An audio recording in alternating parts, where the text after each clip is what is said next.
Somebody's birthday. All right, folks. It is time to get started. Welcome to the April 18th Grants Pass City Council Workshop. And the first item on our agenda today is community pool options. Karen, is DJ on the phone today? Okay. And Brian is on his way.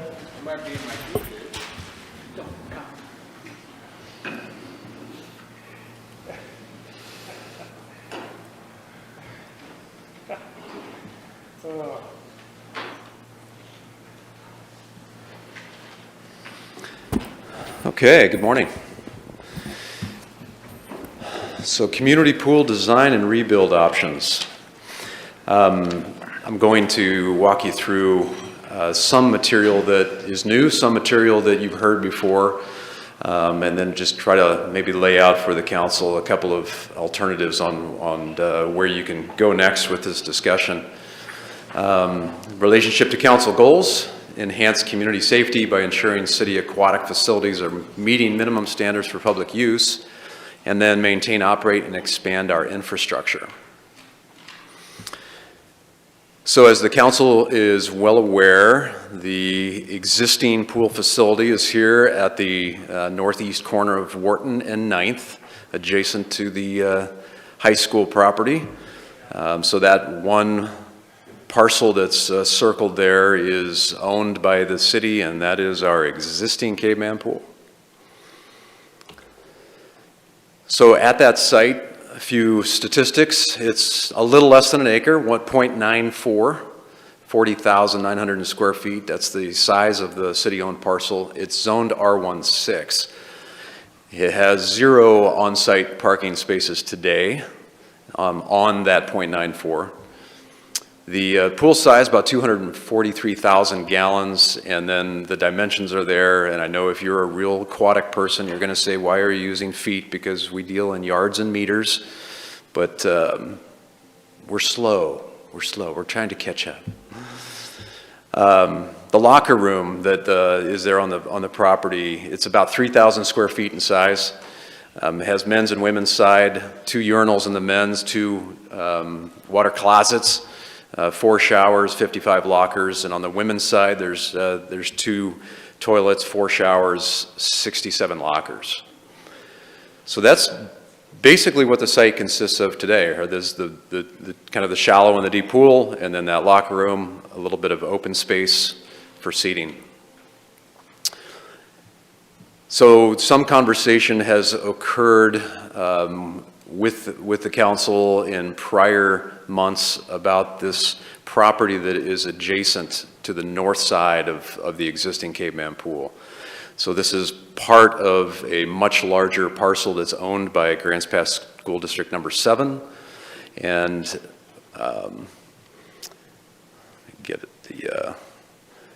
so this area here is the parking that has traditionally been used, some off-street parking there. That has 13 parking spaces, regular parking spaces, and then 2 ADA. Here on the north side of that parking area, there are 2 ADA parking spaces. I think there's actually one other one that's designated for police, police parking that's also in there. So that's what's improved on this piece adjacent to the north side. Now there is a large unimproved area, and if you took the area that is unimproved and you take the fence line of the ball fields, you come with about 0.62 acres that is adding in there. Now if you add some of the trees, if that would increase that a little bit, but so that's the size of the adjacent area. Last week at the school board meeting, there was a brief discussion, as I understand it, I wasn't in attendance, but about just is the school board willing to engage in conversations with the city moving forward about the potential utilization of that extra land there, and the answer was yes. We're open to talking with the city.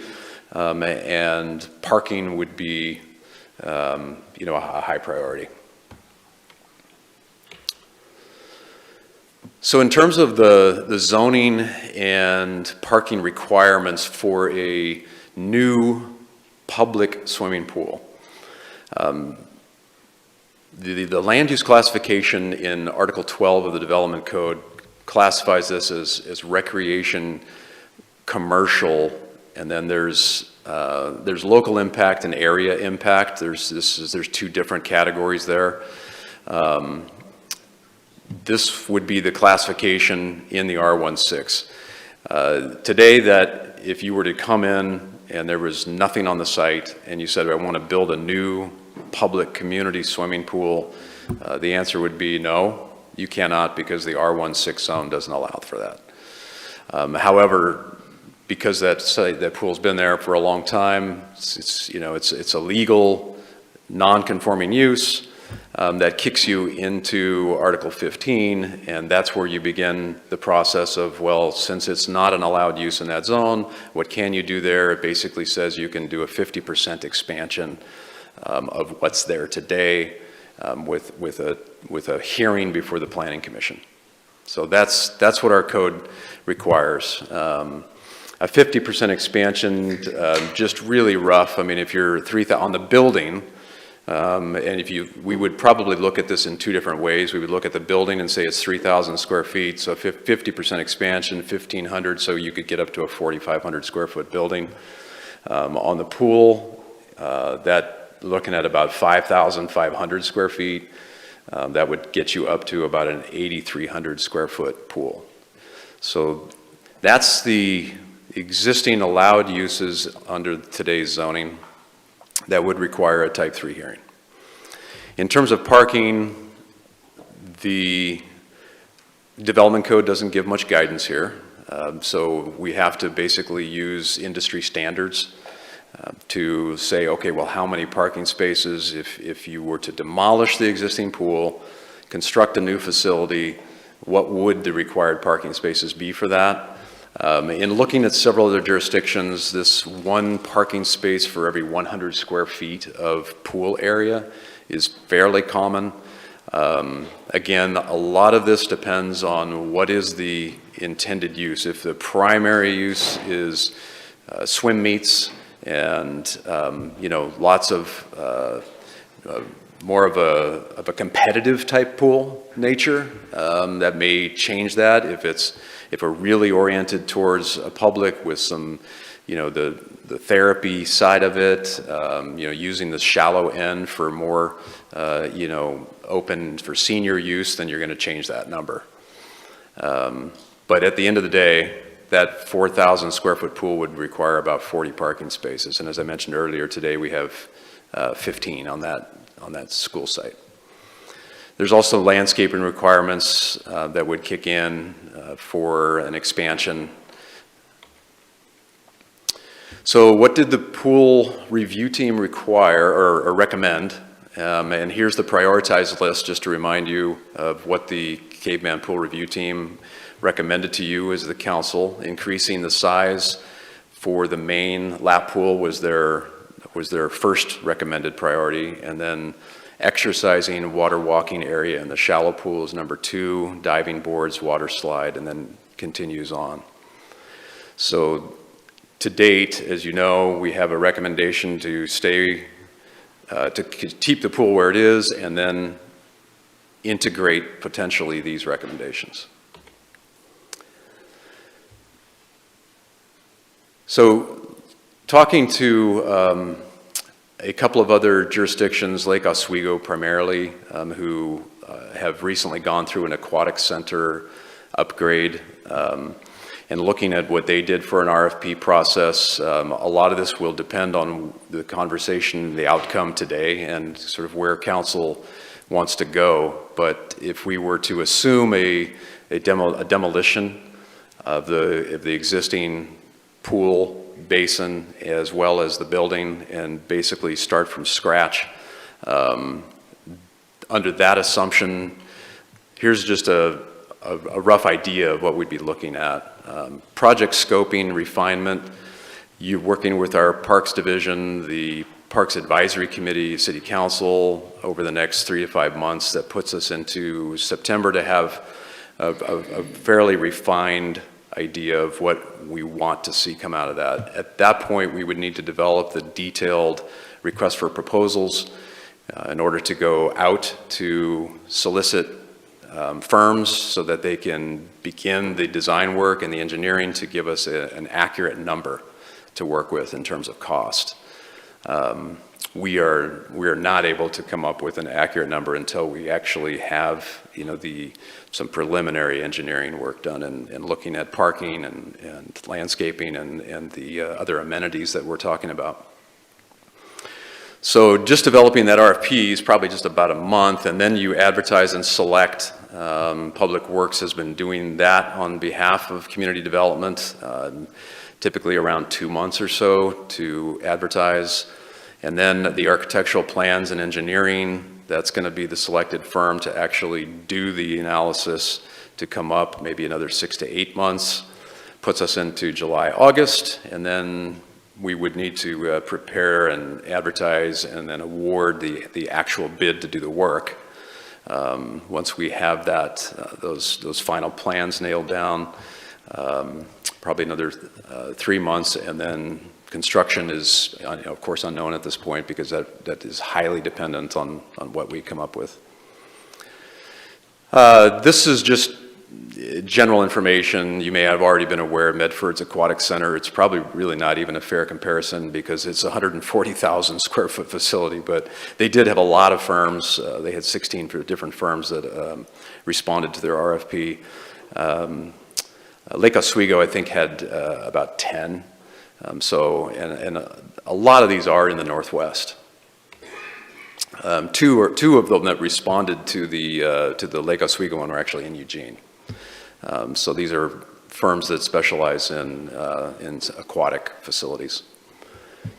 The next few slides are ones that you've seen from Adam. Adam presented these, so I'm not going to go into detail on what they each say, but just to remind you that there's 5 or 6 potential funding sources for this project.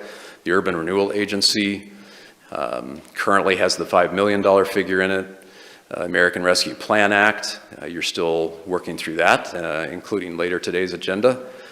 So there is some potential there. When Adam presented this, he said continue to research and seek guidance, but since that time, it has been confirmed that the pool is in this QCT, this Qualified Census Tract. It's a federal area designation that's put on that if you are in that makes you eligible for use of the funds. So the pool is in a QCT and would be eligible for ARPA money. Parks development system development charges, fairly small amount, but there is some there. The lodging tax for parks acquisition and development still has about that $147,000 that's not allocated. You could reprioritize the land and building projects with discretionary funds. That would be up to the council's discretion in terms of maybe reallocating more of those monies to the pool. There's the option of bonded debt, and a couple of examples that Adam presented there before. If you assume a $5 million principal, that's about equivalent to a starting tax rate of 16 cents per thousand. The public safety, kind of another example, was 51 cents per thousand in 2008.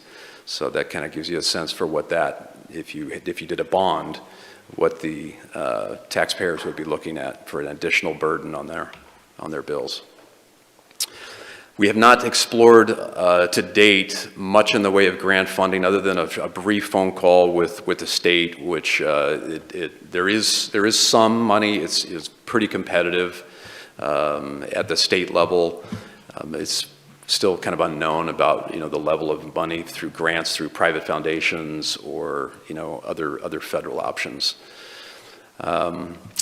There's also this $254,000 that's sitting there in LB 8580, and this was the community building in Riverside Park. which has not been to date reallocated to a specific other use.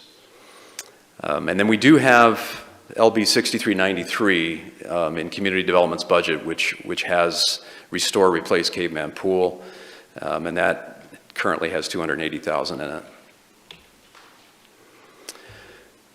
So moving ahead, obviously there can be more options than this, but from staff's perspective, we kind of thought these were sort of your two most obvious ones based on your discussions to date. On the left, if it's 100% city-owned and managed pool, these would be sort of the key activities that we'd be looking at. We talked a little bit already about the design, public outreach, doing the RFP, funding it, all of the operation and maintenance costs moving forward. If you went with a public-private partnership approach, whether that's the YMCA or somebody else, more attention and effort would be put towards that partner selection process,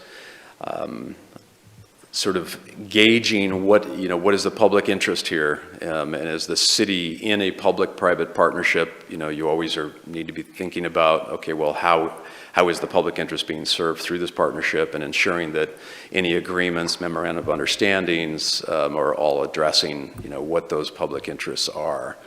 And then, of course, spending time developing those formal agreements and deciding sort of what level of control does the city want as you move ahead. So a few next step alternatives here. One question that seems to come up to my mind anyway is that level of public engagement. To date, of course, we had the pool review team that Councilor King facilitated. That used the Parks Advisory Committee and four other citizens that were added to that. Those were open to the public, those meetings, but there wasn't any other engagement beyond just advertising those meetings. So there's still a lot of potential there for, how do you gauge what the rest of the community really wants to see in this facility. And so there's potentially, distributing what those recommendations are, maybe doing a survey. Another key piece is assessing that partnership feasibility with the school district, and going to the next step with that conversation, particularly related to the parking. Similar thing with YMCA. You heard a presentation from Matt last month. Matt Lund, the director there, about some of his thoughts, and does the city want to, engage in that conversation about utilizing funds in a private pool that would be potentially open to the public. Consider creation of a project advisory committee. This is a fairly common tool that in larger capital projects, you would do. Probably not a path to go down if the decision is to really just rehabilitate the pool in its existing size, or maybe just make it a little larger and adding a few amenities. I think this would be advisable, though, if this was a complete restructure and rebuild of the entire site. That can be used as like a sounding board. That's where they meet on a regular basis and just sort of review the key decisions and use them as a tool there for that process. So those are kind of where we're at. At this point, we don't have any specific cost implications because of the RFP process still outstanding. Thank you, Brad. Council, what questions do you have? Joel. So Brad, do you have any idea what Ashland spent on their new pool, or what Medford spent on their aquatic center, and the increases in cost over time? I don't have those. I think Medford's is, as I mentioned earlier, probably not a helpful comparison. Ashland's much more so.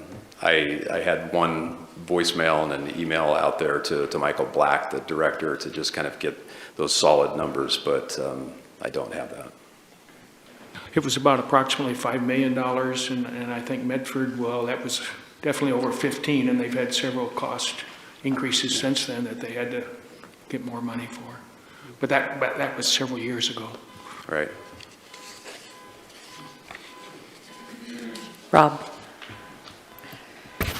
So, Brad, in the two options, you've got city-owned, 100% city-owned, and the public-private partnership. Right now, our pool is 100% city-owned, right? Correct. Thank you. Yeah, we own it, you know, all the operations are YMCA. Okay. My question. Clarification. I have a question going back to page 6 regarding parking. If we expand the footprint of the pool, that would kick in a need for parking, or are we just talking about adding parking as kind of a practical thing? Like, is it required to add parking, or is it just a want? So if you expand a non-conforming use, that does trigger new parking, but it doesn't trigger to the full extent. You know, you would only be required to add the amount of parking that would be associated with that new expansion, if that makes sense. Gotcha. And then are we talking if we expand the actual footprint of the pool rather than the lot size? It's like the square footage of the pool itself? Yes, yep. Okay. Yeah, the lot size really doesn't factor in. It's all linked to the size of the building and the size of the pool itself. Okay, thank you. Joel? So under the decision thing you talked about, I don't know where's that slide at, where you talked about different options?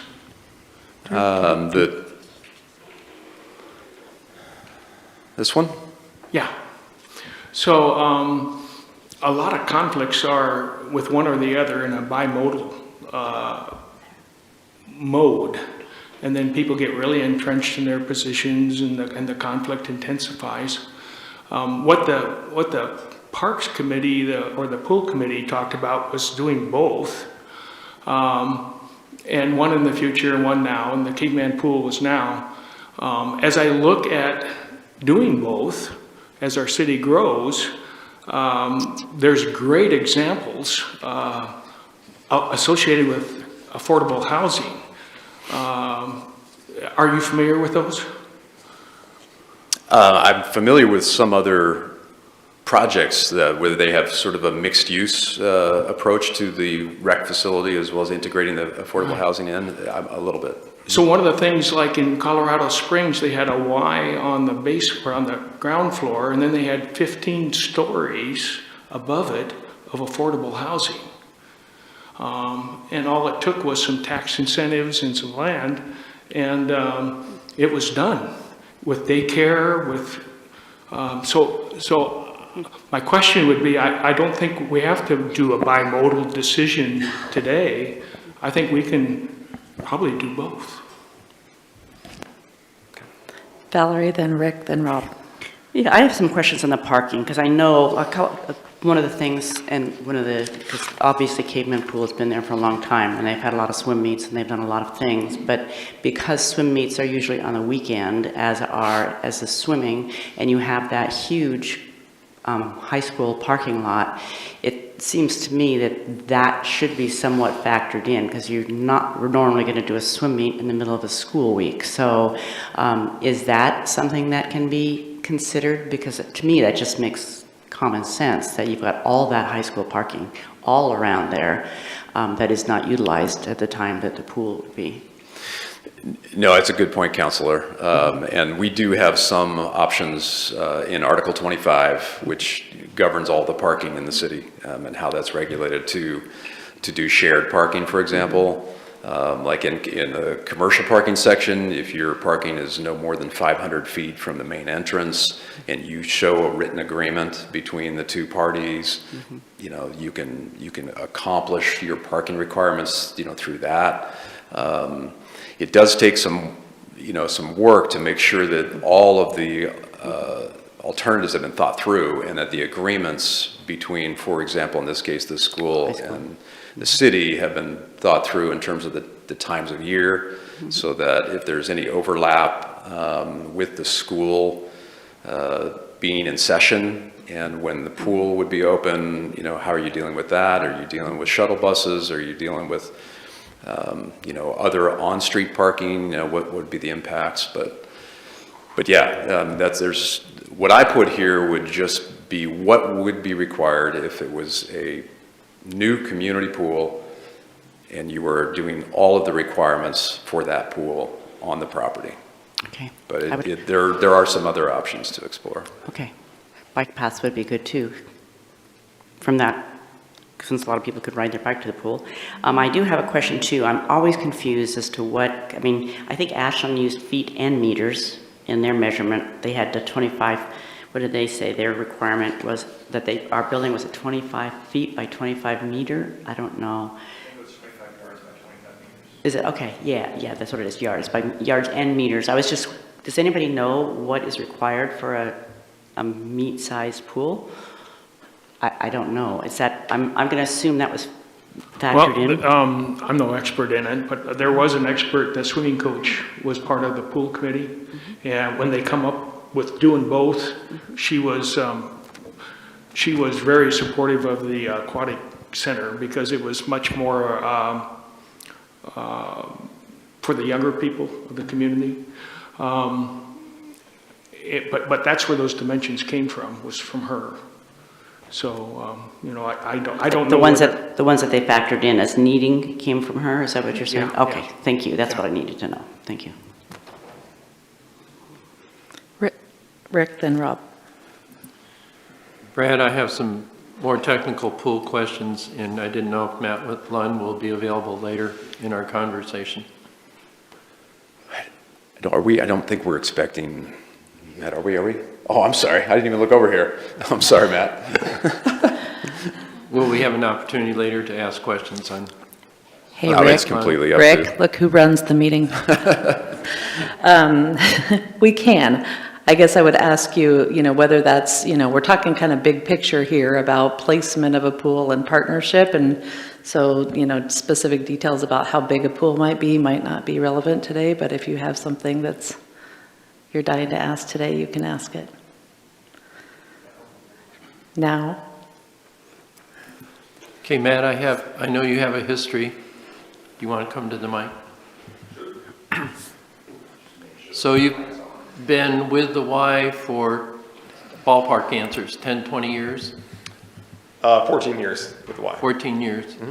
And under those 14 years, how many did each facility have a pool? Yes. And how many facilities were you involved with? I've ran 6 different YMCAs around the country. Did it ever involve construction of a new pool? Refurbishment, but never a building of a brand new pool, no. So I don't know if it's appropriate when we're looking at different ideas with this pool. Mm-hmm. In your background, do you have any comments? Well, the 25-yard lap lane is what you're looking for. 25-yard lanes is what you're looking for competitive pools. And then obviously certain diving platforms, requirements. The swim seasons for doing competitive swim is November to February. For the high schools and club swim programs, they do have swim meets that they'll do during the summer, but the official swim meets for the schools are November to February, which the pool's obviously empty at that time. So it would have to be an enclosed facility if you keep it there and decide to try to run meets, because obviously there's no water in the pool at that time. It's too cold to swim outside. But as far as adding in, you saw that there were slides, diving boards, those kind of things. Obviously looking at liabilities and what insurances will cover now and not cover, especially in a city setting with lifeguard trainings, and that can be very costly to add to liability insurance. And also reconstruction and the depth of pools need to change as well now with what's required with liabilities. And so those are all things that will need to be looked into, because of what was grandfathered in the past when you refurbish or remodel or even rebuild an entire pool, changes within the liability. And so these are all factors that'll come in with the developers that you might work with, depending on how much you want to put in to the new pool. So I don't know if any of that information helps, but Yes, thank you very much. yeah. Rob?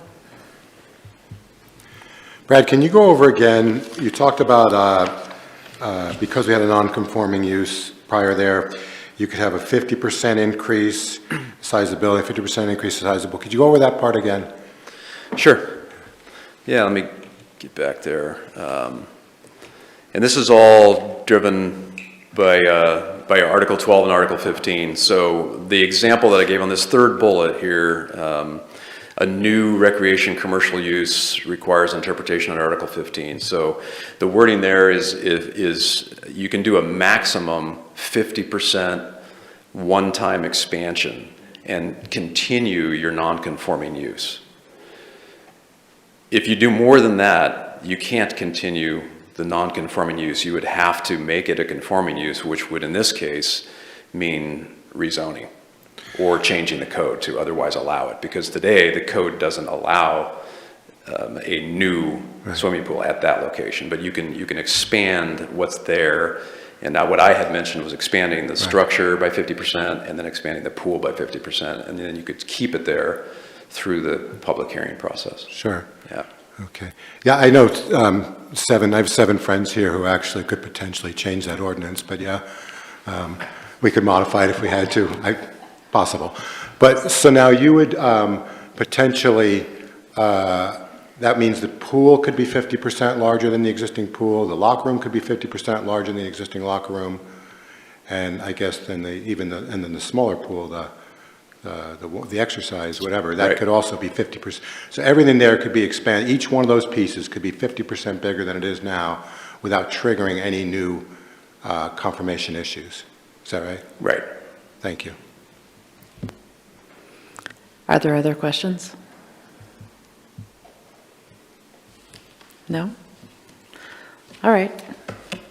I guess we'll move forward with discussion then. Thanks, Brad. You bet. Brian? I just wanted to add a little bit of context. Brad, if you could go back to slide 5.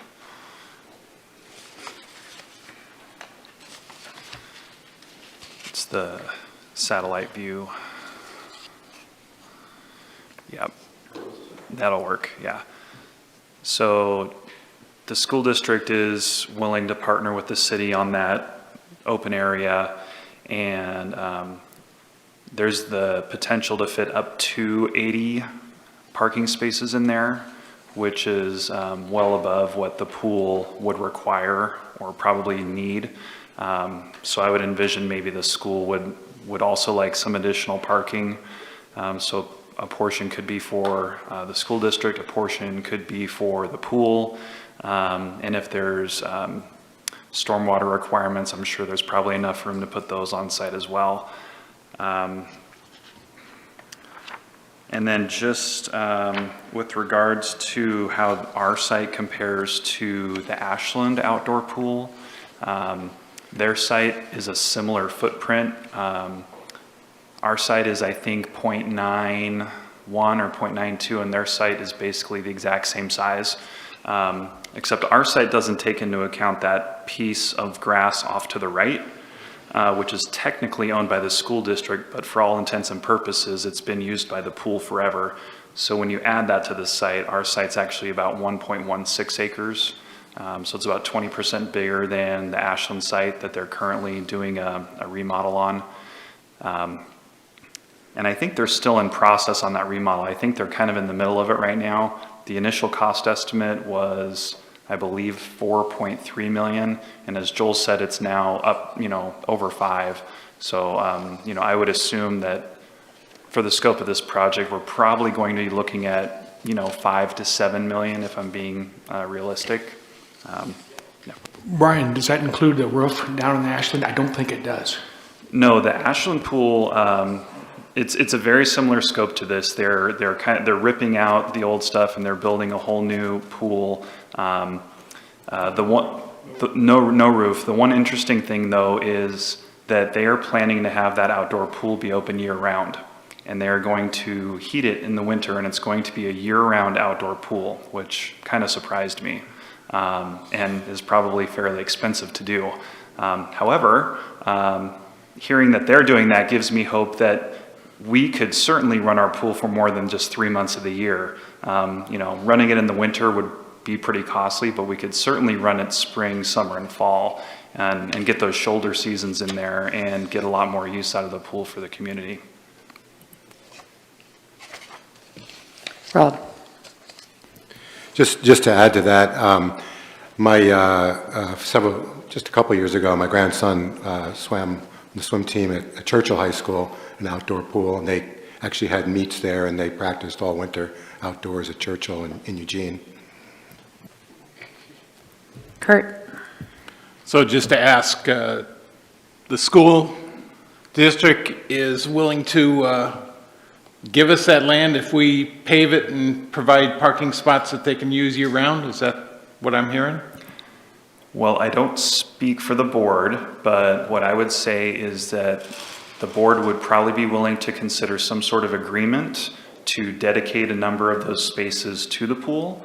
I would assume the district would like to maintain ownership, so maybe something more like either just a lease or just a contractual agreement where there's some portion that's dedicated to pool parking. Okay. Val? Yes, as far as I'm concerned, I really feel that we need to move forward with Caveman as soon as possible. I think that is kind of where we started, and it's been a slow go this far, and I would like to move that part forward. I really do agree with what Joel said, that as our population grows, and especially the southern part and on the other side of the river, that the potential is there. We have land there. I would be totally in favor of, pushing to get community support to build a pool on that side, but I really think our first priority is to do Caveman Pool and move forward with that at the current site. And because it's going to take some amending of and I do still believe that the best bet is urban renewal money. I do have a question, and I don't know who can answer this, about the opportunity zone. Basically, that just says that some of the ARPA funding can be used in that area because of the census tract. Am I correct? Does it have any other options other than in terms of federal money being able to utilize there? The opportunity is very much an employment-driven kind of incentive, so I don't think that would really apply. Okay, thank you. Rob? Yeah, I completely agree with Valerie that we should move forward on a new Caveman Pool on the existing location as soon as is practicable. I think, kind of started this last June. It seems as though the task force that we appointed did a really good job. They seemed thorough. They seemed to be a broad spectrum of views that were represented, and that was 9 or 10 months ago. And I think that we really don't need to drag this on much longer, quite frankly. When I look at the task force, and to me, we had our Parks Committee that we appointed. We also had our task force. I feel that was, they gave us, I really believe, really good feedback from who I would consider to be the public. And they did a good job. When I look at their 9 recommendations that are prioritized, the one that stands out to me, I think that 8 of them are really consistent with what the council had in mind and what I think the community has in mind. Number 5, the retractable roof. Realistically, you don't have a roof standing in space. You've got a roof on top of a building. If you've got a building with a retractable roof, we're going to double the cost of this project. At least double the cost of this project would be my guess. I would like to see us go forward with 8 of those ideas, but at this point, I think really what it comes down to is council kind of deciding. Now, we don't know yet what the total cost is going to be. It comes down to council deciding what funding methods we're going to use. We kind of know, we have a rough ballpark of what it's going to cost, but I don't feel the need to necessarily get additional public input, because I think that our task force did a really good job and did everything we asked them to do. So I'd like to move forward. I'm pretty sure, it sounds as though the school district is willing to find a way to have a win-win on the extra parking. And it sounds as though with the 50% increases of the sizes of the different offerings on that site, we can expand and make the pool what we need it to be, and it's all right there. It doesn't seem like anything is insurmountable as long as we just decide to move forward at this time. One other, just for the distant future, addressing what Valerie said, I appreciated Matt Lund's presentation a few weeks ago. I think that's a great medium or long-term or distant goal, and something along the lines of a long-term, big-dollar recreation bond. In other words, that's the way to get feedback from the city on something that is really big and really forward-looking like that. Might be in the offing years from now, but I think what we have in front of us is doable within our current means and our current focus. I have Joel, then Brian. I just had one more question. For full disclosure, it's not just the capital investment, but it's the operating costs. And I would assume that they're the same as what they've been in the past. But what are the operating costs of the city pool and how's that funded? And I anticipate they would be the same as what we've been paying or not.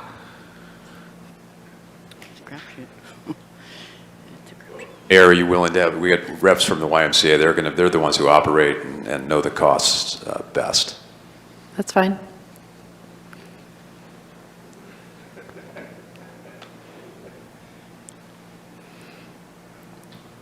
So the overall cost, there's a cost the city pays on the back end to pay for getting city employees as trained as CPOs, certified pool operators. There's obviously costs for the chlorine and other chemicals that go there. That's all covered by the city. We don't see that end of it. What we see is the end of the cost of lifeguards, the aquatics director, their time allocation, and then obviously just day-to-day operational stuff that happens for our funding. As far as the overall profitability, when I got here in 2018, I had numbers ran from 2017, 18, 19. Obviously, we weren't open in 20. 2021 was we opened, but it was a nightmare of a time trying to get staff. I think we were only open for about 32 days when we typically want to be open for about 60. And obviously with the weather, smoke, and other weather that comes in, we can't control that. And so we want the pool to succeed just as much as anybody else, but we can't run in a negative deficit. And that's what we had done in 17, 18. 19 was the first profitability year for us, and we made about $2,000. And there's a lot of time and energy that goes into coordinating that, staffing it, training it. So the overall cost that we see, again, there's not much profit, there's not much margin in there. And again, in 2017 and 18, if I recall off the top of my head, in 2017, we had lost, as an organization, we lost about $8,000. And in 2018, we lost about $11,000. And that was all really staffing costs that come up. And so it's tough to say. I don't know what the expenses are coming from the city side with the supply costs, but on the operational side, there's just not much money there. So if people come back, and obviously if we get back to the numbers of 600 people, 800 people a day, you're going to make money. But if you go back to what the numbers average out to be, you'll continue to lose money. And as far as us, as far as an organization, I will support, and my staff will support the council, regardless of the decision that's made. And we want to see it succeed. We want the pool to be open. We want to see families there and kids there, obviously swimming during that time. But if it comes to running at a deficit, we can't do that. So, Matt, do you know approximately how much it costs on your end to operate it each year? I don't recall off the top of my head. I know we just did the budget and tried to tell you which department and where it came out of. All I know is the end of year margins. And 2021 did not look pretty across the board. But obviously COVID had something to do with that. So again, I go back to the 2017, 18, 19 numbers, and that's what I recall off my head.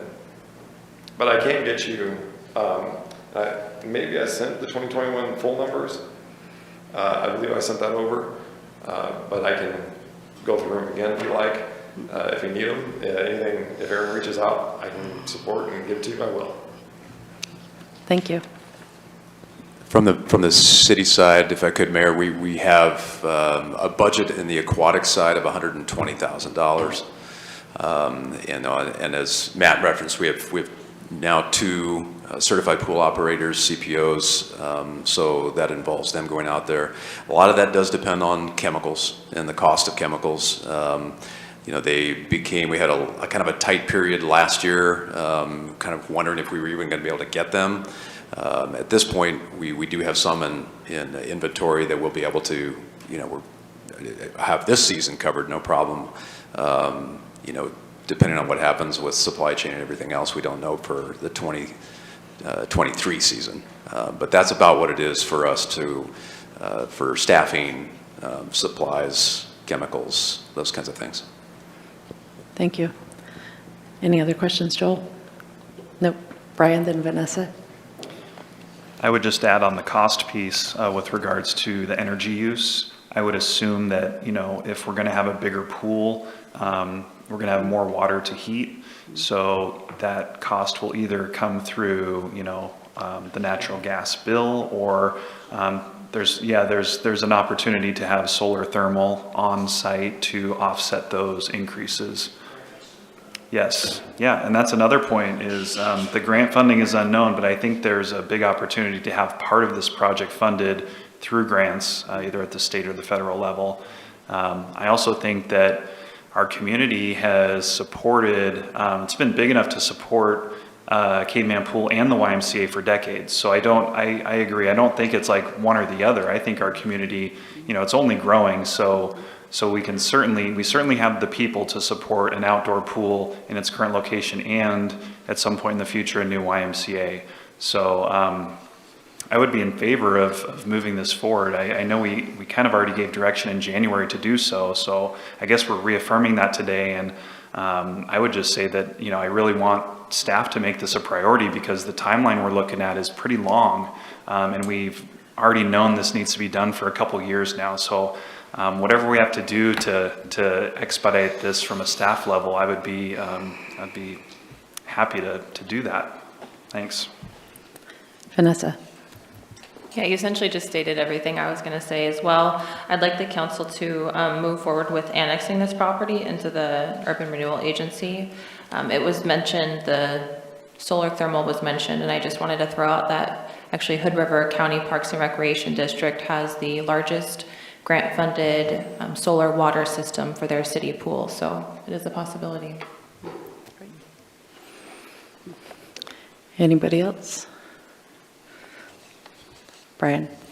Yeah, just to tack onto that, I would agree that the bulk of the funding for this project is probably going to come from urban renewal. That's the funding source we've been talking about. It sounds like there's a little bit of traction and maybe use some of the ARPA money for that, and maybe we can talk about that in the next discussion.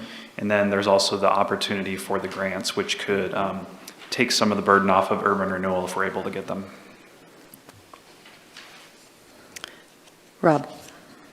Yeah, it occurs to me, we've talked in last year's discussions about how the heat exchanger for the current pool was essentially, you know, from the Eisenhower administration or something. I got to believe that heating a pool that's 50% bigger with modern technology will probably cost no more than what we're paying now. All right, it sounds like several people have spoken up, I have 4 at least, in favor of moving forward with Caveman Pool. A couple people have mentioned URA funding.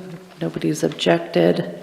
So I guess we should move forward with developing a scope for rebuilding Caveman Pool and moving it into the URA. Any questions? Aaron? Does the activity steps on the screen look appropriate to council for us to go ahead and move forward with those items? It does not have the annexation aspect. We will put that in and start that process, which will be a requirement for you as serving as a Urban Renewal Agency board to do, but we'll put that as a future meeting for you. But are those steps up there looking appropriate? Are there things you want to delete or add? And we'll move forward with those steps established. I guess one question I have as far as project scoping goes, I'm not personally convinced that we need to have this be like a competitive lap swim pool. So would that be involved in the scoping, is just determining what features we want the pool to have? Mm-hmm. Okay, perfect. Val? I noticed that Ashland's pool had Mike Thornton, our engineer, who we use often, as the engineer on the project, so it seemed like he would be a good resource to ask questions. Anything further on this one? Alrighty, next up, American Rescue Plan Act. And I believe Adam's going to be joining us online. Let's give him a couple minutes to get ready. Yeah, as Adam's getting ready, Augustus is actually going to kick us off with this, just to provide you with some additional information with regards to some of the requirements associated with ARPA, and then also the state funding. And we're passing out a presentation to you on hard copy also. Thank you.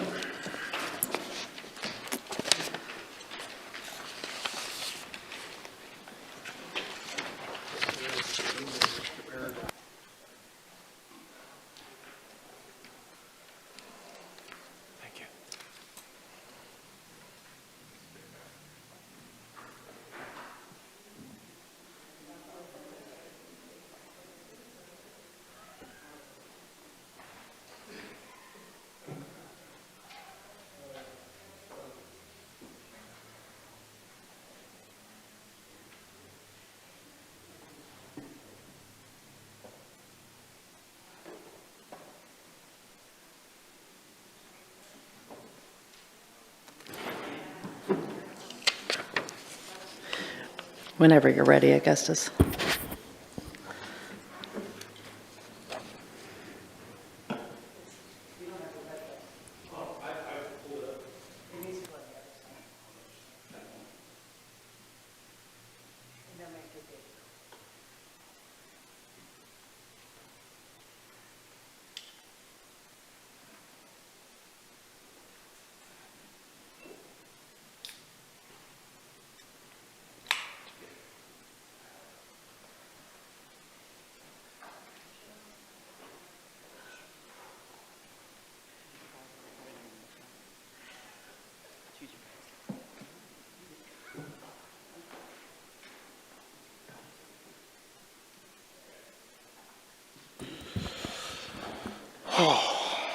Good afternoon, Council.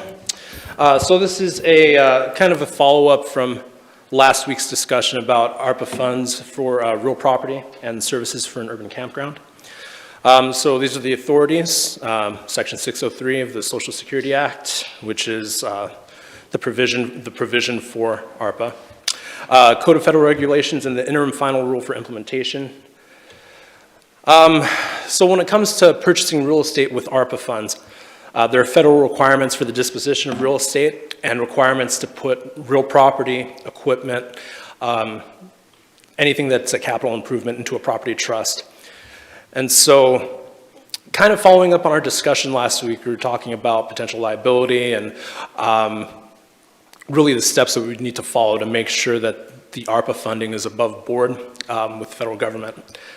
I was given instruction to speak to outside counsel about potential liability issues surrounding an urban campground, and I was also instructed to seek any alternatives when it came to state funding. So bottom line for ARPA funds is that using ARPA funds to procure real estate may expose the city to short and long-term liability because following federal regulations may not provide a statutory affirmative defense. So the alternative would be to use a different funding source to acquire real property for an urban campground. So the city received $1 million in funds from the state for the purpose of providing funding to support programs or services that address housing insecurity, lack of affordable housing, or homelessness. And so the way that, I mean, as of right now, the idea is to grant funds to a third party to procure real property, and then for that third party to engage in the operations and administration of running an urban campground. And so that arrangement really wouldn't change with state funds or ARPA funds if that's what you would want to do instead. There's a provision in the state contract that says that the city can't assign its interests to a third party. That doesn't mean that the city can't provide a grant. It just means that the contract itself can't be assigned to a third party for that third party to have to follow all those reporting requirements or requirements to keep their books open, things like that. And so the notion would be to use the state funds for the procurement of real property, and then to use ARPA funds to fund the services and operations. So as of now, we want to provide an urban campground with a primary focus on transitioning individuals out of homelessness, and allow any third-party contractor to subcontract out specialized services if necessary. We want the urban campground to be run according to the state, federal, local law, and make sure that it's healthy and safe, and in a manner where the city is not involved with any of the operations or administration, maintenance, operational costs, fees, getting with a third-party contractor, hiring employees, things of that nature. So call to action dates at council's discretion, and I'm looking for direction on how to proceed. So I'm open to any questions. Thank you. Are there any questions? Val, then Vanessa. Yeah, I'm a little bit unclear. So I wanted to go back and clarify. So you're saying that the state agreement is more lenient in terms of procuring the land? Yes, so when it comes to, so if we were going to use ARPA funds to procure property, we would be required by federal law to put it into a property trust, Right. to hold as trustee for the benefit of the homeless. Okay. And then if we wanted to sell that property down the line, we would have to get procurement instructions from the federal government. We'd have to, or not procurement, disposition instructions from the federal government. So we'd essentially have to ask the federal government for permission to sell or transfer the property itself. Okay. So with the state, there's still like reporting requirements. We still have to submit documentation to the state to make sure that the money is being used correctly. However, there aren't, at least from what I can see and what I've found, there aren't similar constraints that require the city to put it into a trust or to control, how the property gets transferred in the future. The only requirement is that the property be used for affordable housing, because that's what the money was given for. Okay. So then my second question to that is you talk about the third party, grant money to a third party. So in other words, we're the first two. So I was just wondering, there's no problem with them or contracting out to like set Rogue to actually do the services. That's not an issue? Right. So in this agreement, the $1 million would be what's used to get the property. Mm-hmm. And then the ARPA funds are what would be used to pay for the services and the operational costs. That subcontractor would still have to keep their books open because the city is going to be responsible for all of that ARPA reporting. We're going to have to submit an annual report to the federal government at the end of April of every year. So probably want to include a provision that the subcontractor's books and records be open to the city so that we can meet our reporting requirements.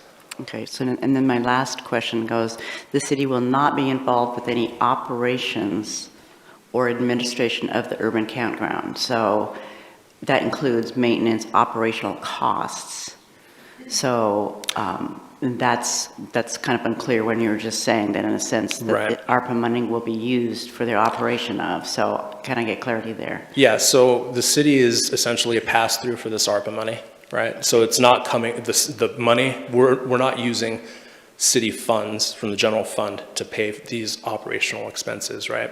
We're paying them from the federal government to a third party. So really, we're just not, it's not the same as operational costs, coming from our coffers. It's coming from a third party. So that's, using the ARPA money for that purpose is allowed. It's just the city's going to want to really limit how involved it gets with the urban campground for liability issues. So could we still do upgrades to the property? Would that be considered, if it, needed upgrades, could ARPA money used for that? Yes, with the proviso that any equipment or any capital improvements that are procured with ARPA funds are put into a property trust. So it's not just for real property. Any equipment that you buy with ARPA funds will also have to go into a property trust. As far as disposition instructions only apply to real property, but we would have to hold the property in trust. Okay, thank you. Vanessa? From the research that I've done into what other cities are spending their money on, about a dozen cities, from what I can find, are spending tens of millions of dollars on procuring homeless shelters. So are they dismissing the potential for liability, or what are they doing differently than us? I'm not sure. What is 100% clear from the interim final rule is that these federal funds have to comply with the Code of Federal Regulations. And the Code of Federal Regulations are clear about the procurement of real property used with ARPA funds. So I'm not sure what other jurisdictions are doing or what the nuance would be between them purchasing a piece of property. It still would need to be held in a property trust, as far as I can tell, and there would still need to be disposition instructions from the federal government if they wanted to transfer it down the line. Those cities also may be purchasing and acquiring and also delivering those type of services. So they may be purchasing, say, a turnkey or an urban campground or whatever, and providing that service themselves also. And so that would change that dynamic a little bit from what the direction that we've been looking at going. And I kind of mentioned, I think it was last week, that there are levels to what some cities are looking for to expose themselves in terms of liability. There are levels that some cities are comfortable with, I suppose. So I really think it just depends on council's comfortability with being open to certain things, and with that knowledge that there could be liability.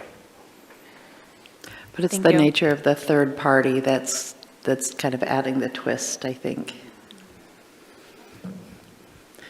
Joel? So let me walk you through a potential scenario, and you tell me how it works under this way.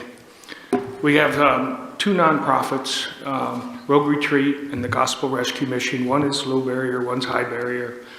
The high barrier one has enough capacity to actually cover what the urban campground capacity is. If those two got together and collaborated, the reason the Gospel Rescue Mission is high barrier, because they had an incident several years ago where a guy who was being successfully putting his life back together got exposed back into some old stuff, and then he died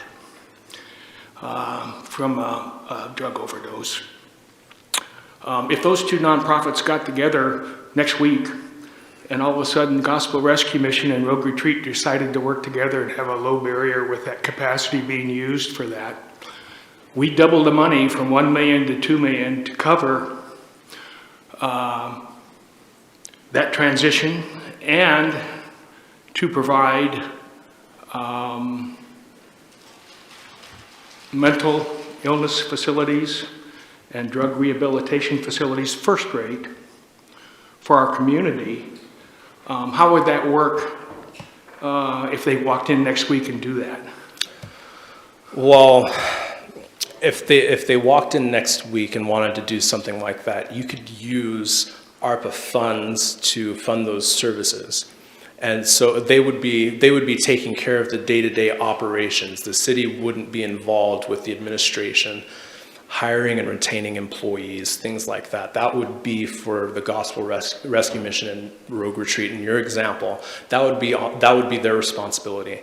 The only responsibility that the city would have would be granting that money through ARPA, and then all of the reporting that we would have to do. They would have to keep their books open. They'd have to maintain the record for 5 years, but all of the administration would come from that party that we're giving these ARPA funds to. Thank you. Rick? Augustus, when I toured the campgrounds in Eugene, those properties were owned by the city, and then it would be my understanding they leased it to the organization that ran the campground. So with that arrangement, they would have the same liability we would if we owned the property? Is that? Yes, just because you're in privity. That would be, as to the degree of liability, that would be a question I'd better answer in an executive session for council. Okay, thank you. Are there other questions? Not at this time? All right. I did have one more question. Oh, go ahead, Joel. So, this is a loaded question. You know, when I ever did public involvement, people would ask me loaded questions, and it's because they'd ask the question because they already knew what the answer was. I already know what the answer is, but I'm going to ask you the question. When we did the warming shelter, you know, it was kind of expensive. We didn't have the economy of scale. Judy and I volunteered, much like other people up here. When we went to help clean up on Saturday morning, there was a guy in the bathroom, and he was shooting up with heroin there in the cafeteria in Grants Pass. And I didn't barge in the stall and invade his privacy. I let him finish his business. And then we had a provider there who was my wife, medical provider. We had a social worker there from WellCare, and neither one of them stepped up to the plate and offered to treat this person. And so at 7 o'clock in the morning, we turned loose a guy that was addicted to heroin, made some bad choices, and on the school grounds of Grants Pass High School. Without treatment of those type of things, what is the probability of success of warming shelters or urban campgrounds or providing shelter without adequate treatment of those kind of things for those people that have that? Joel, this isn't really a question for Augustus. No, it's not. But it's also, though, close to our success. That's why I'd like to double the amount that we put towards this so that we're successful. So I asked the question. You don't have to answer it. I think the way that I would answer that question is that it's up to council, how council wants to proceed. A shelter with services may be the way that council wants to go. That isn't a question for me to answer. My job is to take your vision and try to make it a reality and to make sure that it's above board.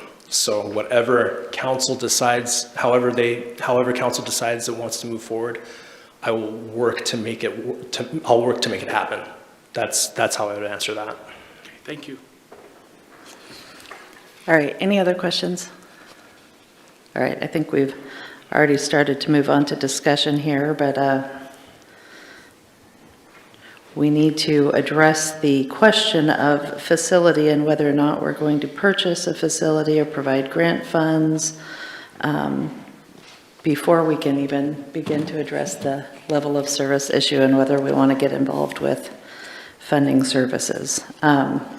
Council, do you want to discuss this issue now, or do you want to go on with ARPA? Brian? I was just going to say thank you for the clarification on the funding sources, Augustus. It makes sense that we use the state money for land, and it makes sense that we use the ARPA money for anything else that we decide. We've talked about using some of that money for capital improvements that are needed for the site.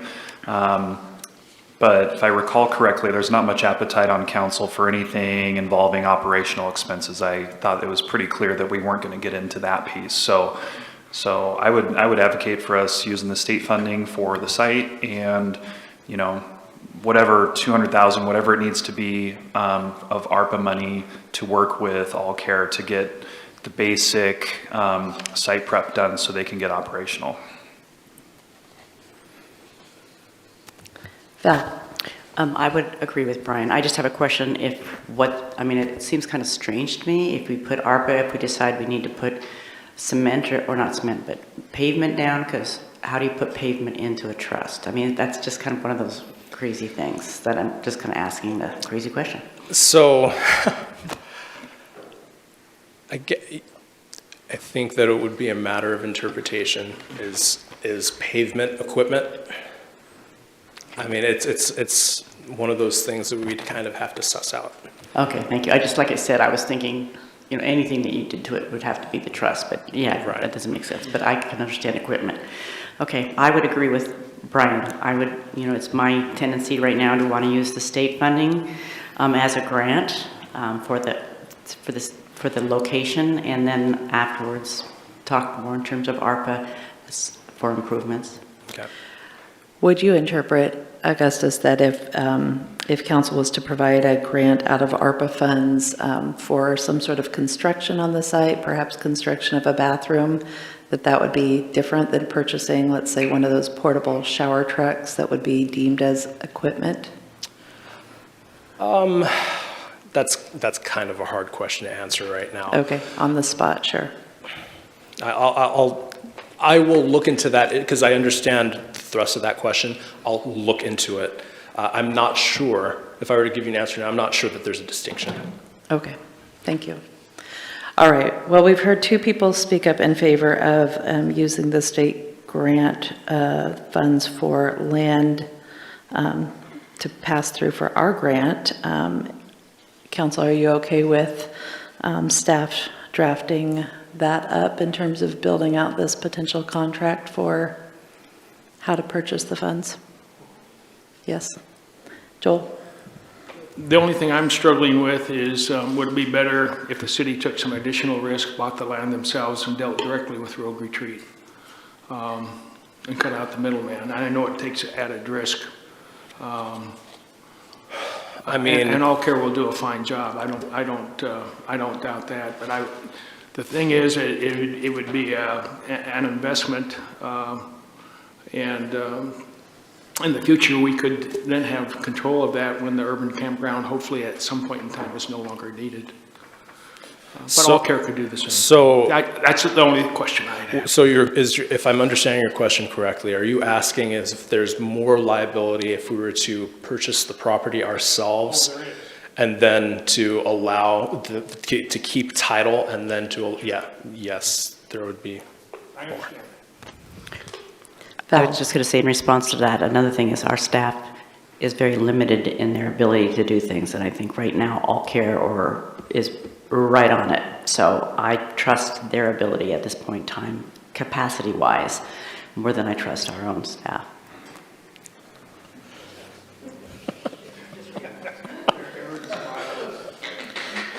Okay, so I think it seems like council is interested in having staff draft up the contract using state funds, and then we would potentially have the ability to give another grant through ARPA.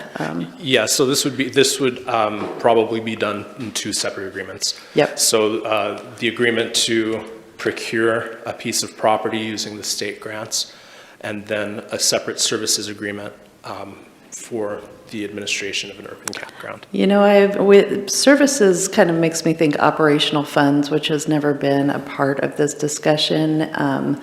You know, council could always change their mind, but in the past, as Brian indicated, you know, we've wanted to steer away from operational funds, and we've been told that Rogue Retreat can find their own grants for handling operations. So Okay. I know you came into this conversation, halfway through because you're a newer employee, but that's never been a part of it. But there may be some council interest in, paving, helping build a restroom, providing infrastructure to whatever property might be chosen. So maybe more kind of infrastructural, or purchasing. Last year, what's the group that purchased this portable shelters? UCAN purchased some portable shelters, and council may want to purchase something like that, although that would be no doubt equipment. So a conversation for another moment probably, but we need All Care to be a part of this discussion so we know how much money they might need. Anyway, does that give you enough to move forward to the next step? Okay. Yes, thank you. And we have Adam on standby here for the rest of the ARPA discussion.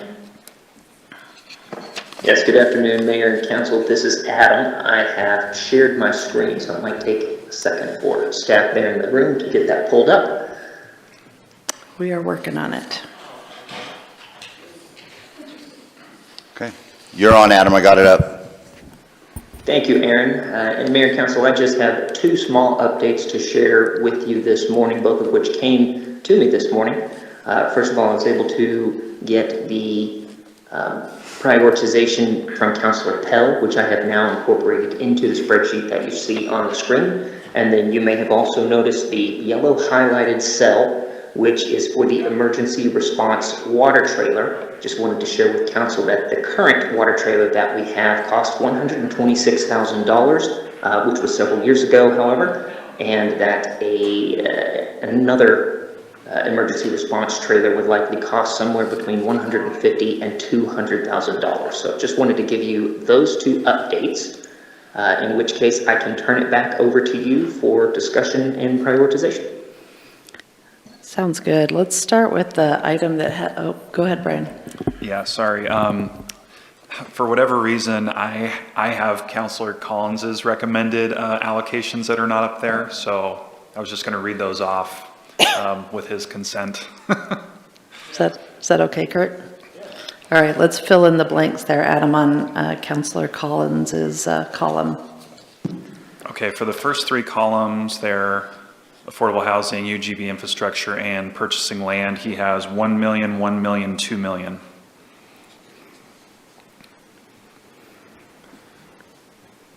And then,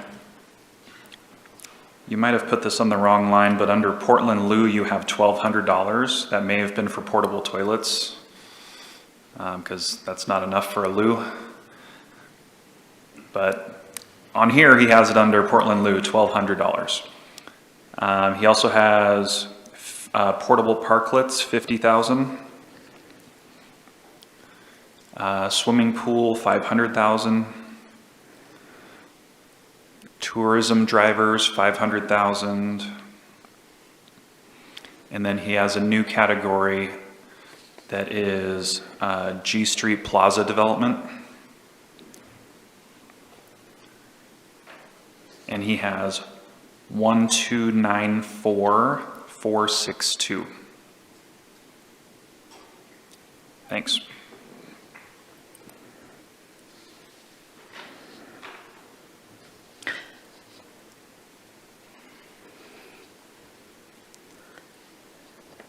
Are you still catching up, Adam, or? Nope, I've got all of that entered and turn it back to you.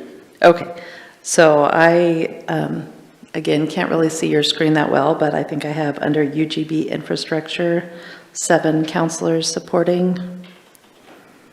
With the addition of Councilor Collins, that is all 8 at varying levels of support. I think the lowest dollar amount is 1 million and the highest dollar amount is 3,075,000 and some change. Okay, you know what, Councilor Pell's are not on the spreadsheet that's in front of us. Can you read what those are?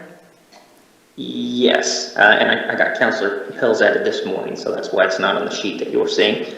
The first item is for affordable housing projects, $2 million.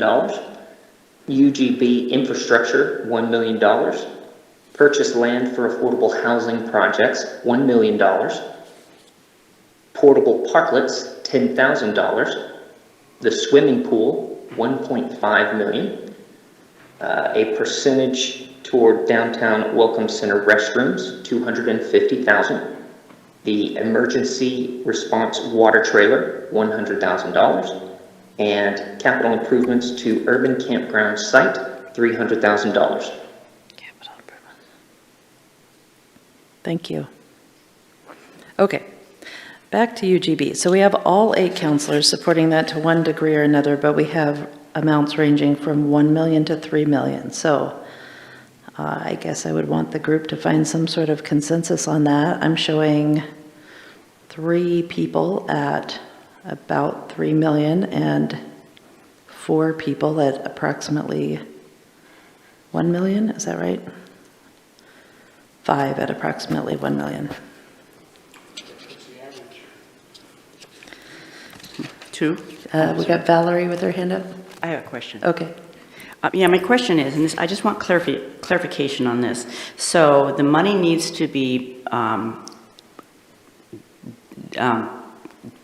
spent, but allocated by 24, correct? But it needs to be spent by 2026, is that correct? So in terms of purchasing land for affordable housing projects, that many we would need to have bought that land before 2026.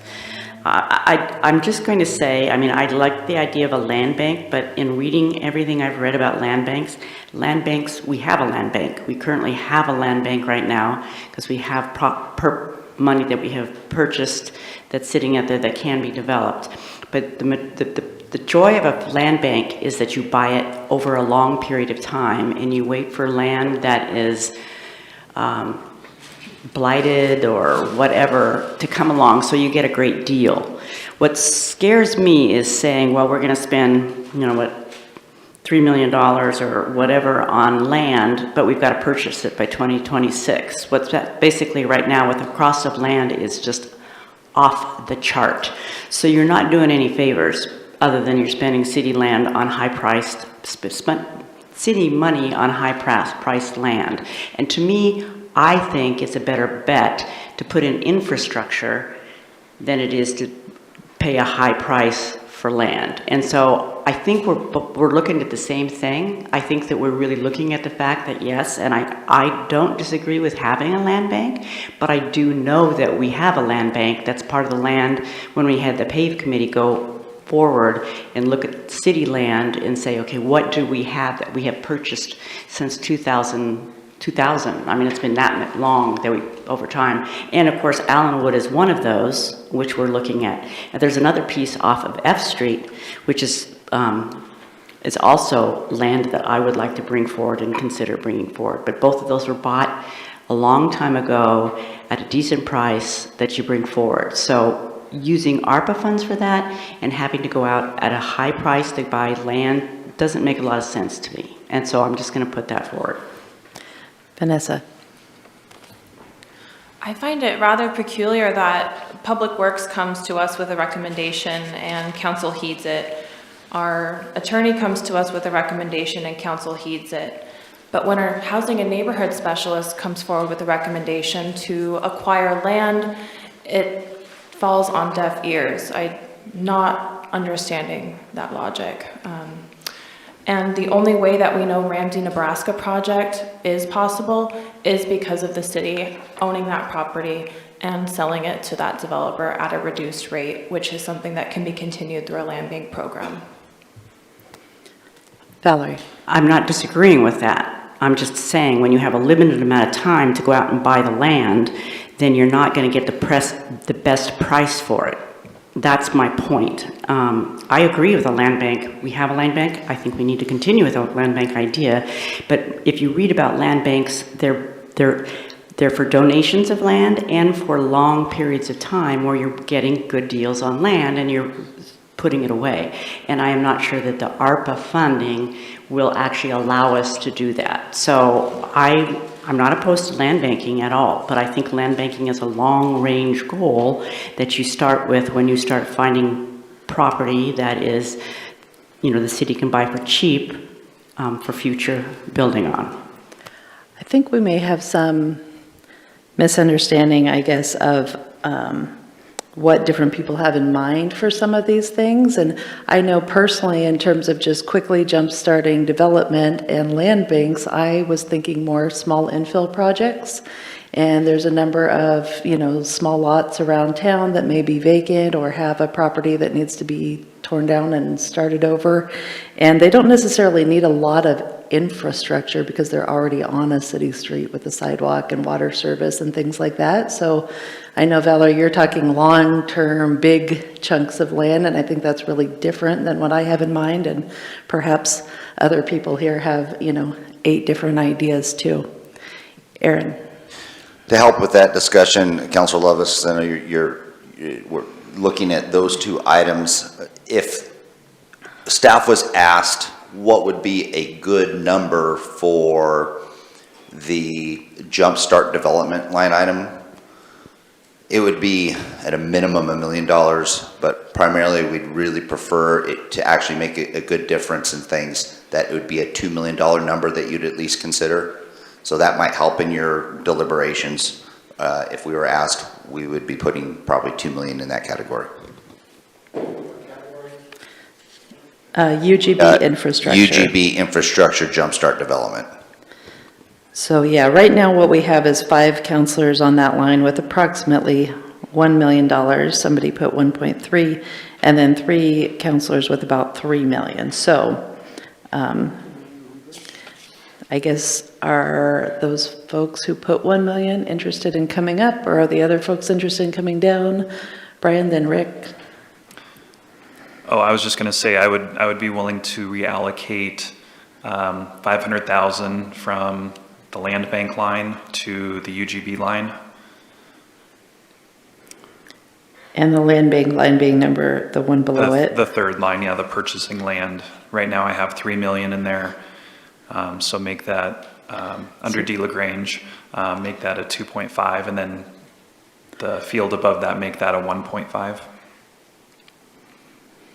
And just as a procedural thing with how we're proceeding here, like for example, on the UGB infrastructure right now, we have 4 counselors at $1 million, or 3 at $1 million, 1 at 1.3, 1 at 1.5. So we certainly have a majority in favor of $1 million, but. Sure. I'm not too interested, I guess, in making each person's line add up to, what's our goal, 6.345, but to have, the overall total get there in the end. So I guess we just need to find kind of a point of compromise right here. I mean, right now, the majority has 1 million. So I guess I'm just asking if you want to change that or whether we just stick with 1 million. Rick? I guess I can compromise because I'm the Lone Ranger out there with the new reservoir south of the river. I don't see that going anywhere, so I'm willing to allocate the 1 million, Adam, from that and put it in the UGB infrastructure, bringing up the total to 2 million.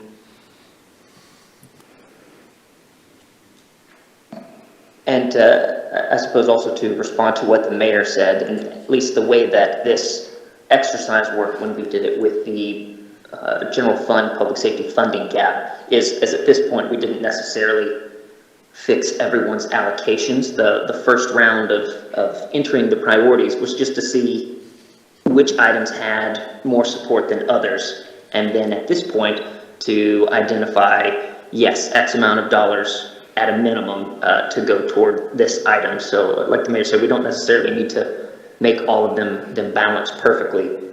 We can just use what you all agree on today as a starting point.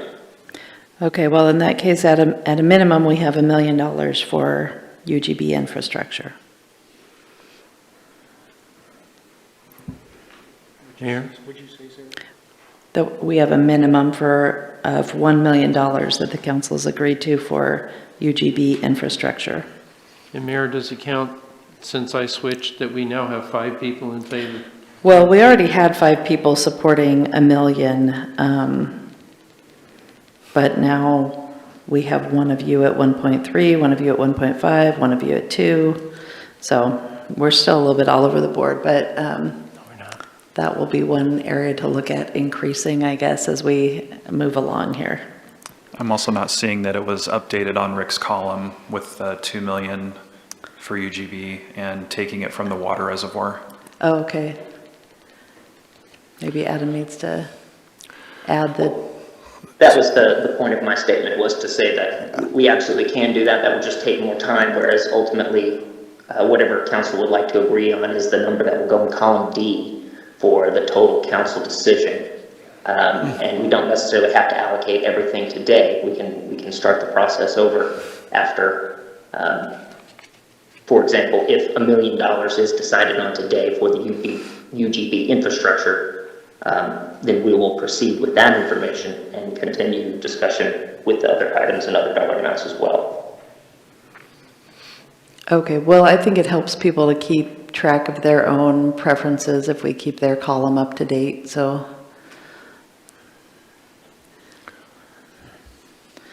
Rob, you had a question? Not a question, but I was going to change something up there, if that's all right. Go ahead. So, Adam, I'd like to increase the UGB line to 1.5 million, and then decrease the purchased land down to 500,000. And I understand that it's not really a buyer's market for land, and it's not likely to be in the next little while. So that's why I'm making that change. Val? Yeah, I just have a question, and I noticed it at the bottom. And Brian, you have capital improvement to urban campground site. Could that also come through housing up above affordable housing projects? Because I know urban campground is listed up there, so I'm just saying it's kind of a chunk of anything affordable housing wise that we could use. So I don't know particularly if we need to call out a specific capital improvement to urban campground, if indeed that money can just come from the Housing Advisory Committee up above. So that's, I just clarification wise. Yeah, I suppose it doesn't need to be on there again. We could take our campground line down there and it could be absorbed into the affordable housing line, since urban campground is bulleted there as well. Well, we've already funded the urban campground purchase land. Well, the line number 1 is not unique to urban campground, but it is listed in there as being an affordable housing project, which I believe is our next most popular category. Is that right, Adam? Are we at 7 counselors on that one? Yes, 7 counselors in some sort of agreement there, as well as on affordable parklets. Okay, so affordable housing projects, I'm seeing 4 people indicated about $2 million and 3 counselors indicated $1 million. So shall we put 2 million? Well, there were also 2 counselors that didn't put any. Just 1 did not put any. Okay.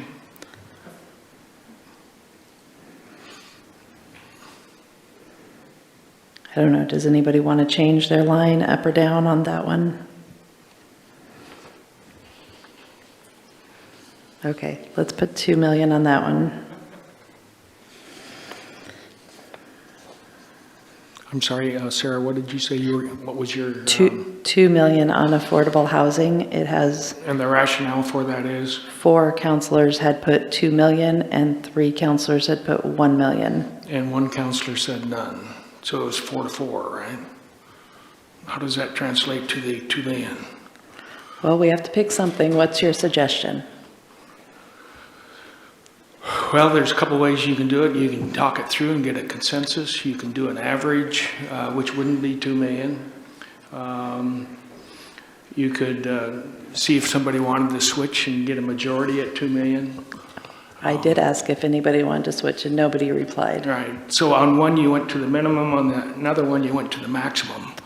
Well, I went with the majority number in each case. So in the other one, UGB infrastructure, we had 5 counselors with at least 1 million. And this one, we had 4 counselors with 2 million. Right. We had at least 5 with 1 million, but there was how many above 1 million? most at this point, so we can move it up if you want. It's a baseline. Yeah. So I just want to have consistent logic and Okay, and well, not now that just people have, be people have arbitrary. increased their number, so I guess we have we could say a minimum of 1.5 million on the UGB infrastructure.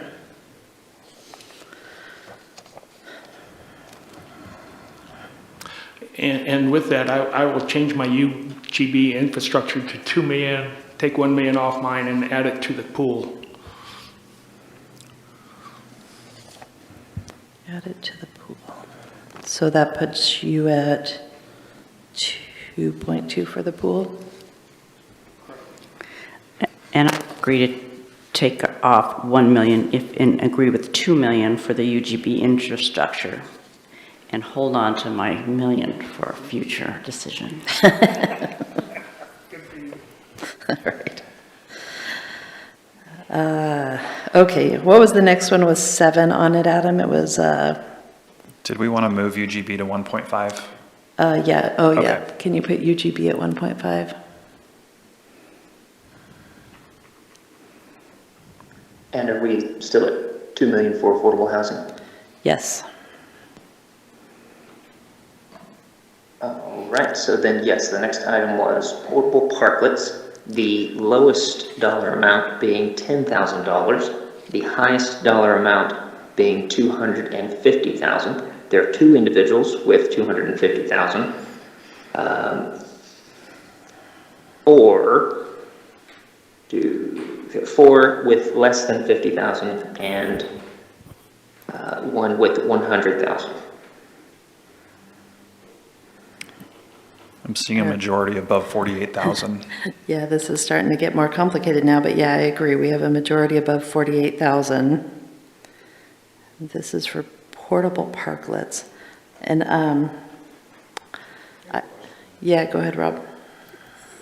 So I think when this ARPA form first came out, we had not had the parklet discussion, is that right?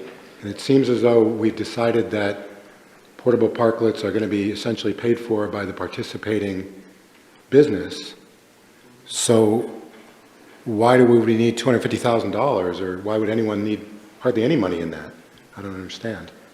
So I thought that this year we decided to kind of do a program similar to what we had done in the past, but we were going to continue discussions for a program for next year when I think maybe these funds could be utilized in some sort of a matching grant situation or something. Did you have something to add, Aaron? To me, it seemed as though we had thought that we were going to be discussing potential G Street reconfiguration, potentially enlarging of the sidewalks to essentially possibly preclude the need for any parklet expenditures. So it just seems like we're parking a bunch of money there that is not likely to be used for that purpose. And I will put mine, I still feel that we need to have something there, so I will lower mine to the 100,000 from 250,000. Okay. And Sarah, I will move my allocation there down to the Grants Pass swimming pool. Okay, so you're 0 now on parklets? Yes.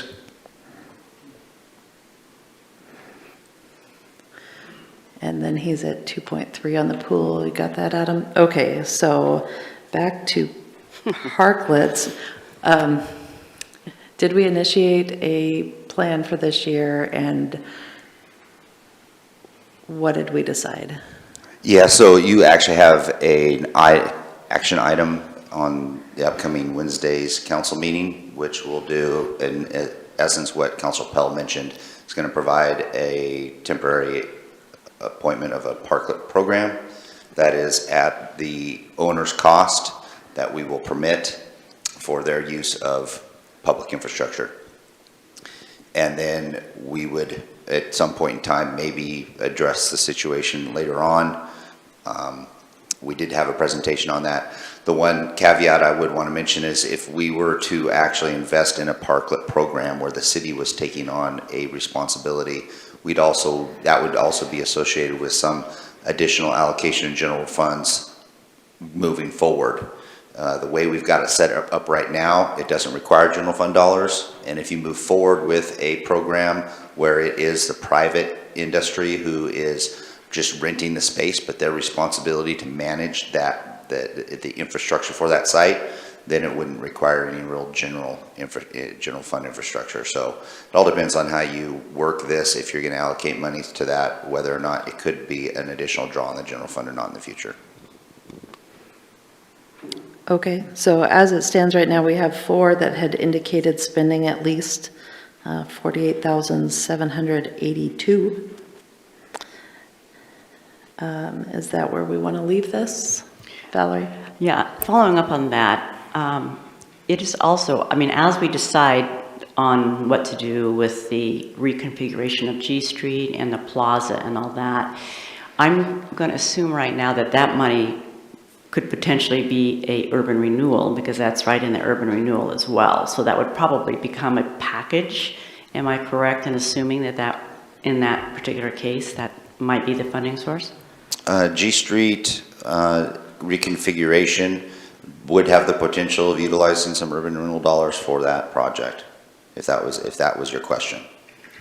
That was my question, and I would assume that there would be some infrastructure in terms of sidewalks and that sort of thing at the time, and at that time, if you know, the people could come along with some sort of a parklet thing at that point in time. So I'm thinking that all could be part of it, and if that's the case, I'd be willing to take my money out of that and assume that that would probably a whole project that came out of that, as opposed to a piecemeal here and a piecemeal there, and taking this money from ARPA and that money from whatever. So that's what I'm thinking. So I will take my money out of that at this point. Okay. She does. She's taken all her money back. 1, 2, 3, 4. Now I'm at 4 for 38,000. So, I mean, I guess that those funds could be used towards paying for it again this year. I'm not sure. Does anybody recall what the actual cost is? For our parklet program? Parklets? For our parklet program right now, it's going to be about $1,000 for the individual businesses to rent the blocks, to have them placed and removed. And then it's $40, as proposed in your packet for Wednesday, I believe it's $40 per month rental with a $100 application fee. So that would be the way the program is set up this year. Okay, so that 38,000 could cover those costs again for one more year if council were to designate 38,000 towards parklet program? Brian? So the way it's set up now, that's all the costs are on the businesses, correct? That is correct. That's Okay, what was discussed at the workshop. So we won't be spending any money on the parklet program this year, in essence. However, the reason I'm comfortable keeping that money in there is because either there's going to be a program next year, or we're probably going to move forward on G Street, in which case those funds could just be rolled into the cost of the G Street project. Either way, it's going to accomplish the parklet result, whether it's the parklets themselves or a reconfiguration. Okay, so I guess we just need to be clear, because we are choosing to set up a parklet program, that this money is not, nobody is intending for this to be used this year for offsetting those costs? No, okay. Well, we're at 38, so I guess we will leave 38 there for now.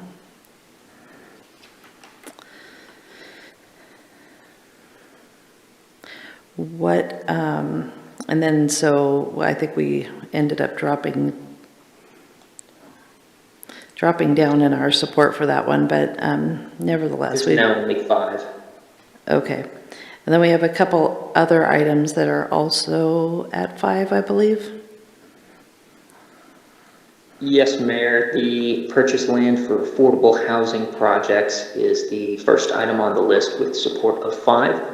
The lowest, I'll just read the dollar amounts, $500,000, $900,000, $2 million, $2.5, and $2.6 million. Yeah, I've totally lost what line we're on. What line are we on? This is purchase land for affordable housing projects. It's the third one under Housing Advisory Committee. Okay, gotcha. Okay.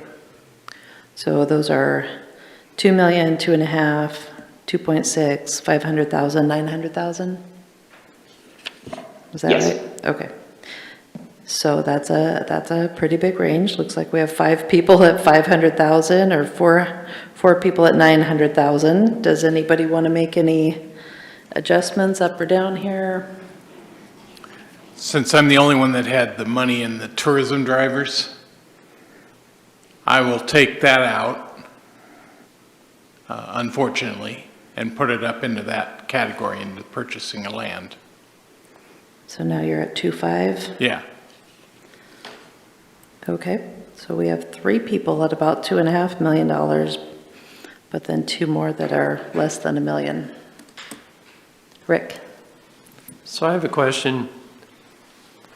We can allocate the money now, but as Valerie said, or the discussion has included that the price of land is really on the high side right now, so is it to our advantage, because we have a deadline here in a couple of years to spend that money, are we going to force ourselves into a corner where we have to spend that money because we're going to run out of time? And therefore, would it be better designating that money in a different category?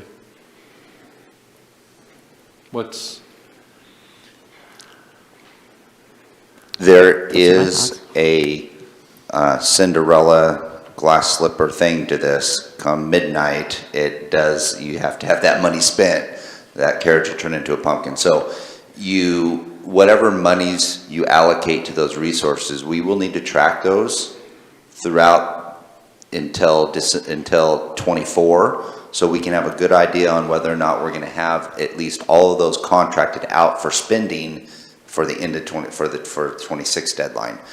So ultimately, this line item would need to be allocated out by, I think, the 24 deadline. So you would be under time constraint, and if you weren't able to meet any of these line items, we'd be looking at needing to allocate those somewhere else to where we could have the money spent.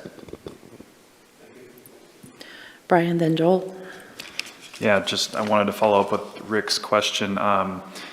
It might seem like we don't have very much time, but the Cinderella deadline is 4 years and 8 months away, I think,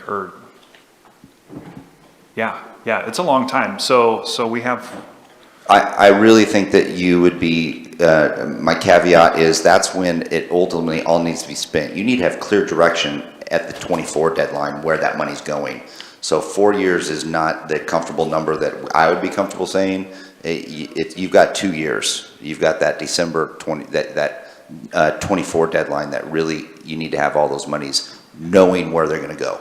Okay, so we have 4 years and 8 months to expend that money, which is a long time. So just want to make that clear. Joel? Well, the other thing that always strikes me when you manage a budget and you got different pools of money, at this point in time, if you take it from one pool of money, it frees up money in another pool. So if you took, for example, the money to purchase land and you put it into the caveman pool, not saying that I would urge you to do that, I would do that, but you don't have to do that. But then what that does is free up the urban renewal dollars that we're going to use to spend on the caveman pool. And then the urban renewal dollars can be used to purchase property and develop it within the urban renewal area. That's the catch. It's within the urban renewal area. But as we go through this, I think we want to look at it holistically through the budget and the different pools of money, and then manage them in an intelligent fashion. Because just because we take it from one here, it's going to free up dollars in another pool.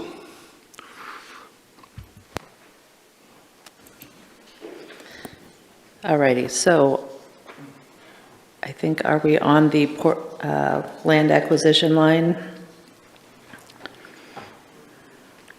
So we have 3 people looking at $2.5 million. So we don't really have a majority, but we're at, let's say, at least about 900,000.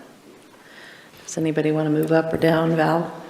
Well, I'm just going to say one more thing. I think you can get a lot more by putting infrastructure in as opposed to buying land, because we do have land now that is in a land bank that can be utilized, but part of the reason it's not being utilized is because it doesn't have infrastructure there. So I don't mind putting some of my money into, I would go for $500,000 of purchased land, but I would agree with Aaron, you know, you're looking at 24 to get an idea of whether you're going to be able to really do, because it takes time to do that as well. So I would put $500,000 there in hopes of bringing down the majority of what people are willing to pay there. Vanessa? The council successfully purchased the property out on, off of Allen Creek, in just a matter of weeks. So knowing what I know is possible and knowing that this is the best solution to our housing crisis from our housing and neighborhood specialist, I am not willing to move my $2.6 million.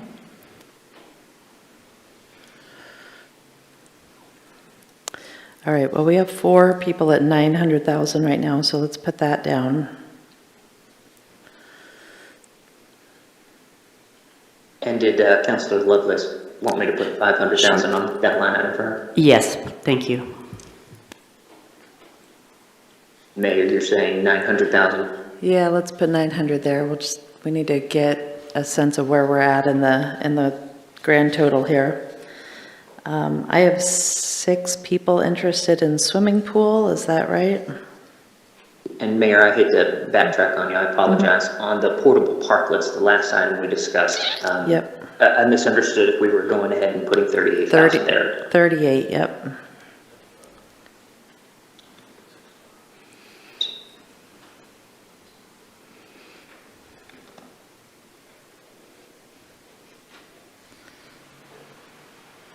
Okay, yes, the swimming pool has 6 in favor currently. The lowest amount being $500,000. There are 2 individuals with that same amount. Next is $1 million. We have 2 supporting $1.5 million. And finally, the highest at $2.3 million. Okay, anybody want to make an adjustment there? Valerie? I will bring mine from 500,000 up to $1 million. Okay. I think we have 1, 2, 3, 4. We have 4 people at least $1 million. Joel? 5. So the reason I put over 2 million into it, I think it's something that we need to get done, and it frees up money in other areas that we'd be spending, and we got the money then, and we know we can get it done. It's a capital investment. It's actually a good investment in the future, so I would encourage other people to increase their allocation. I think we've agreed on $1 million so far, Adam. Anybody else want to talk about this one? 1, 2, 3. Okay. Valerie? I'll go to 1.2 million. 1.2 million? It does bring it up to 1.2 if she says 1.2.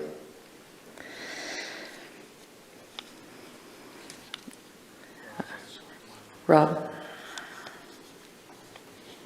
So it doesn't appear as if down below, is it line 29? It doesn't appear as if there's enough support for the urban campground site money. So I would pull my 300,000 out of there and put it up on the pool line. So you're going to 1.8 on the pool? Okay.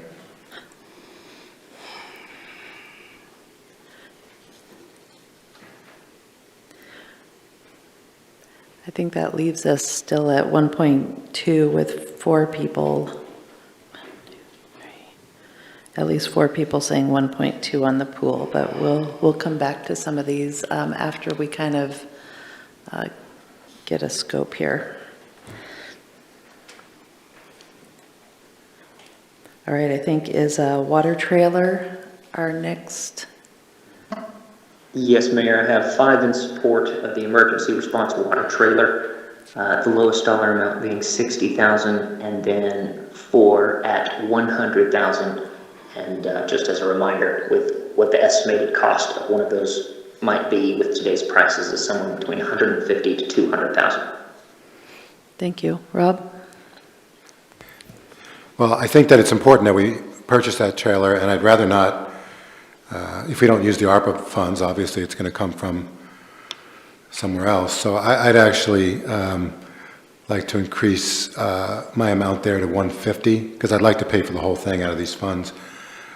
So we can, I think I have some banked money above. Yeah, so we'll take it out of my reserve. So 150. Joel? And if you could add my surplus in there that I was using to hedge about 1 month's worth of inflation. Are you coming up to 100 or?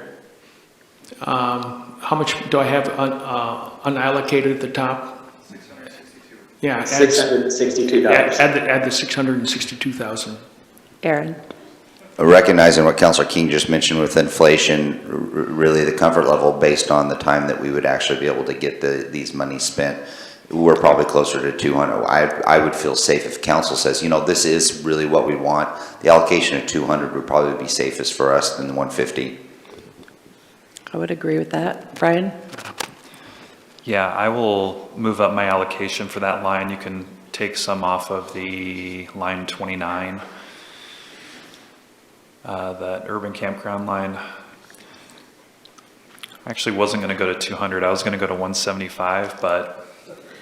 Well, whatever's left over after the purchase will end up going somewhere else anyway, so you may as well allocate.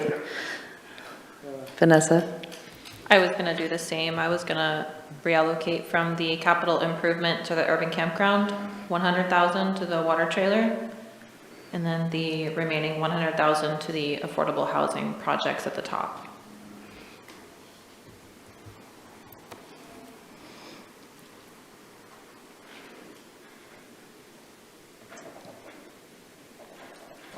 And Councilor DeLagrange. I'll do the same as Councilor Ogier just did. Thanks.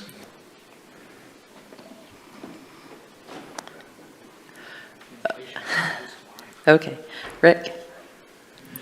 Adam, you can take 100,000 from the housing subsidy, all levels at the bottom there, reduce that to 900,000 and increase emergency water trailer to 200,000.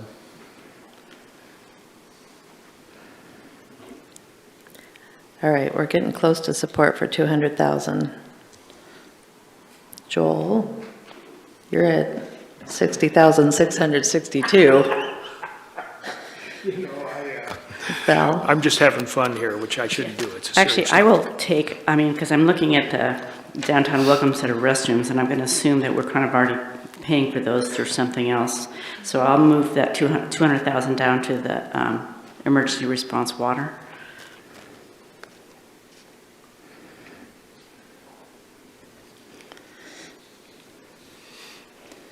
All right. And Mayor, if I may. Yep. On this particular item, we might have to get a little creative. This type of equipment does not appear to be directly eligible for water. I tried very hard to tie it to mobile water infrastructure, but ultimately it's mostly equipment, which this particular item would not directly be covered by ARPA. However, we do have 2 other options. The first being that we ultimately declare a loss of revenue, and then we can use those lost revenue funds to provide city services, which would cover something like this. The other alternative we have is to allocate an additional $200,000 towards something like the water treatment plant, which, as Councilor King mentioned earlier, that actually frees up other water funds to use for whatever purpose. So either way, we can still accomplish this one way or another with ARPA support, but I just wanted to let council know about that caveat. Thank you. Kurt? Adam, why don't you go ahead and take 250,000 out of the plaza development and put it up into the water trailer?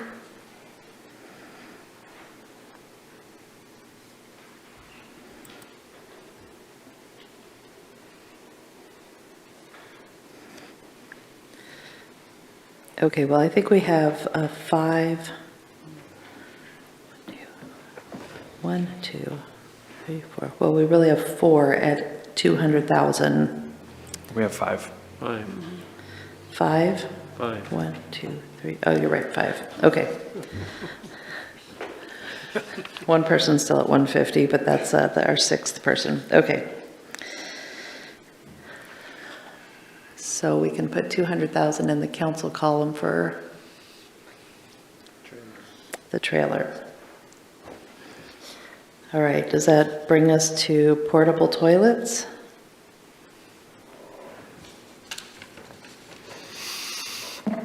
I have 4 in support of portable toilets, anywhere from $7,662 up to $24,000. Okay. Anybody want to talk about that one? Val? I just asked a question. I know it was brought up, I can't remember the number off the top of my head of how much has been spent on the portable potties down at Riverside. Councilor Lovelace, that's what the 8,000 represents. The plus sign next to it demonstrates that, as that's essentially a monthly cost, the total amount would continue to increase as time goes on for however long those portable toilets are provided. So my question, does that go all the way back over from the very beginning, it's been $8,000 to this point, is what you're saying? Because I think I saw that it was more somewhere else on one of the presentations we had, that at this point, it was above that 8,000 at this point. That's correct. We had portable toilet costs which were reimbursable under the CARES Act funding. And I don't have that number off the top of my head, but we've already had a lot of our portable toilet costs reimbursed through that prior funding, and 8,000 is the total amount that we know of today that is ARPA reimbursable. And we renewed it, I think, for 6 months. Is that correct? Just 60 days. Oh, I guess that's, okay, 2 months. Okay, all right, thank you. All right, so we have 4 in support of at least 7662. Anybody want to change or add? Rob? I'll add 10,000 to that, please. Okay. And I'll change mine from 24 to 10. Okay.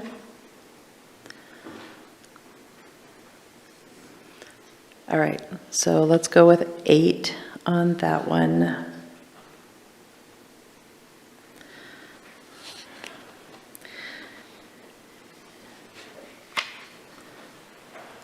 Oh, I think I skipped over swimming pool. Oh, 1.2, I just didn't write it down, thanks. Okay, what does that put us at, Adam, for our total in that column right now?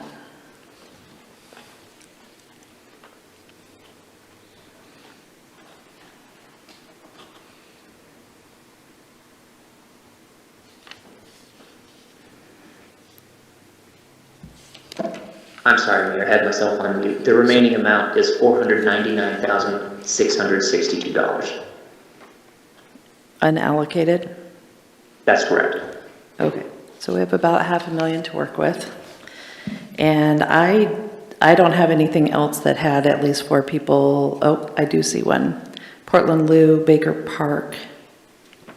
Although, Kurt, was your 12,000, was that where you intended it, or did you intend it on portable toilets? $1,200. $1,200? I was just putting dots. Okay. Okay, but that is the correct line? Yeah. Okay. So Portland Lou at Baker Park, I have 4 people indicating some support, but the agreed upon amount is just $1,200. So, which isn't going to get us much of anything The except cost, for some toilet paper, I the think. cost for one is $270,000, is that correct? So unless you have that amount, I don't think you can partially buy Portland Lou. Okay, so we don't have, I don't have 4 people supporting anything else on my sheet. Do you have it on yours, Adam? I do not. Okay, so we have about $500,000 left. I think we can either reallocate that to one or more of these items, or somebody can make a pitch for something that didn't make the list here. So Sarah, one of the things, I don't think that all the money needs to go there, but when you have reimbursement of general fund items, then that releases money from the general fund that gives us the highest flexibility as we move forward for council priorities. So when I look at like sanitation technicians, I look at the portable toilets that use general fund, those type of expenses, if we fund those with ARPA dollars, then it releases those funds in the general fund that we can use for our priorities with general fund, and gives us a lot of flexibility. Val? I agree with that, but I am going to give one more pitch for the Portland Loo, only because in my traveling down to that park, I do not like the restroom that is down there, because the restroom that is down there is, it's a cement block, easy to hide in, easy to do drugs in, easy to do other horrible things down there at a park where people are down there going into the river or getting on boats. And I just really think that a Portland Loo would be a great place for a Portland Loo. So I would just really like to see support for that, because I think that would go a long way in providing another restroom down there that is safer. So that's and if it doesn't go there, then I'd say just put it in, like Joel said, into the general fund, to free up general fund money. Rick? Instead of the Portland Loo and Baker Park, is it possible to modify the existing concrete block structures to make them more compatible to the activities that are down there, or uncompatible, if you want to say? It's in the floodplain. Is that a possibility? Well, is it a possibility? Yes.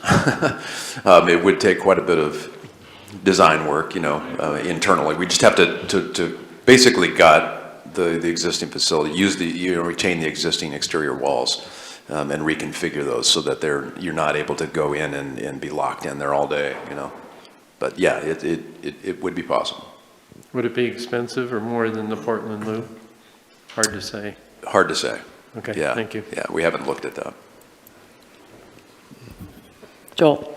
I'm okay with the Portland Loo also. It's a capital investment, it's appropriate use of ARPA funds, and if we were to replace that bathroom with other funds, it would probably come under either urban renewal or general fund park.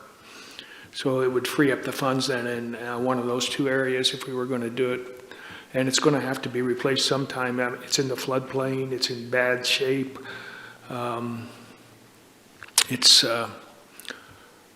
It's not a nice facility. Brian? So I've been in the bathrooms at Baker Park, and they're not a place that you or I would like to hang out. But that said, they have industrial grade fixtures in there, so the fixtures are holding up. The building is structurally sound, and if there's ways that we can modify the existing facility with, say, louvered doors, like a Portland Loo, louvered wall panels so people don't feel quite as private in there, but private enough to do what needs to be done, I think there's a potential for us to do it at a greatly reduced cost compared to a Portland Loo in a different location in the park.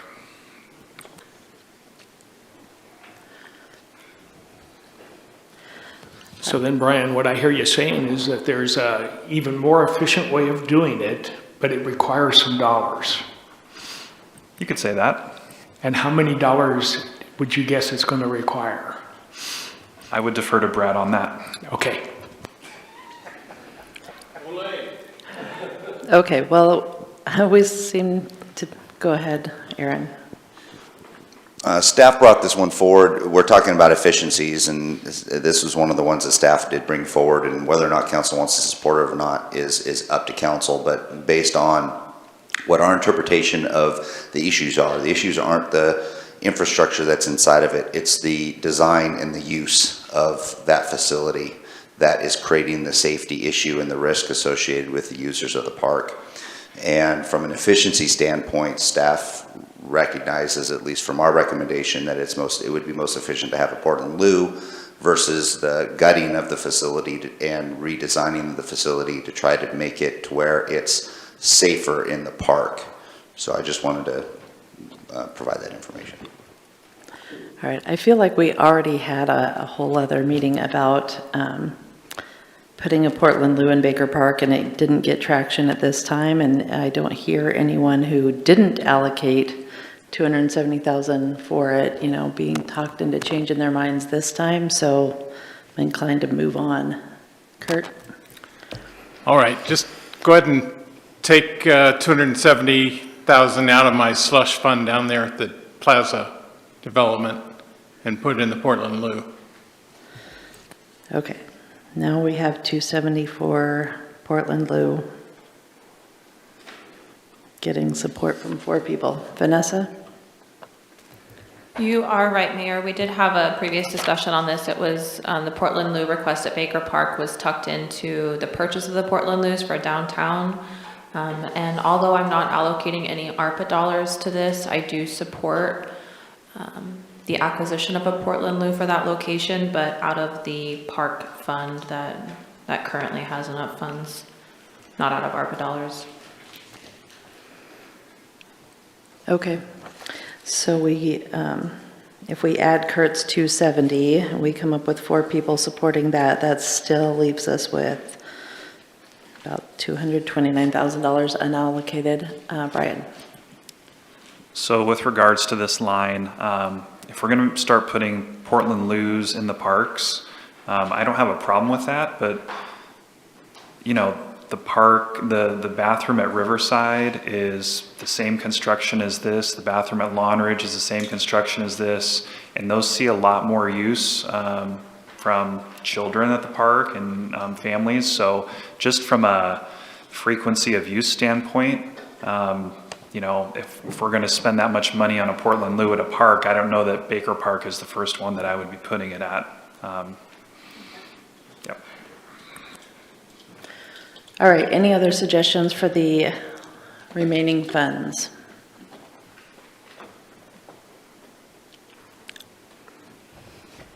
We kind of lowballed on that UGB infrastructure where we started out today, and a couple people did want to spend significantly more than the 1.5 we have allocated.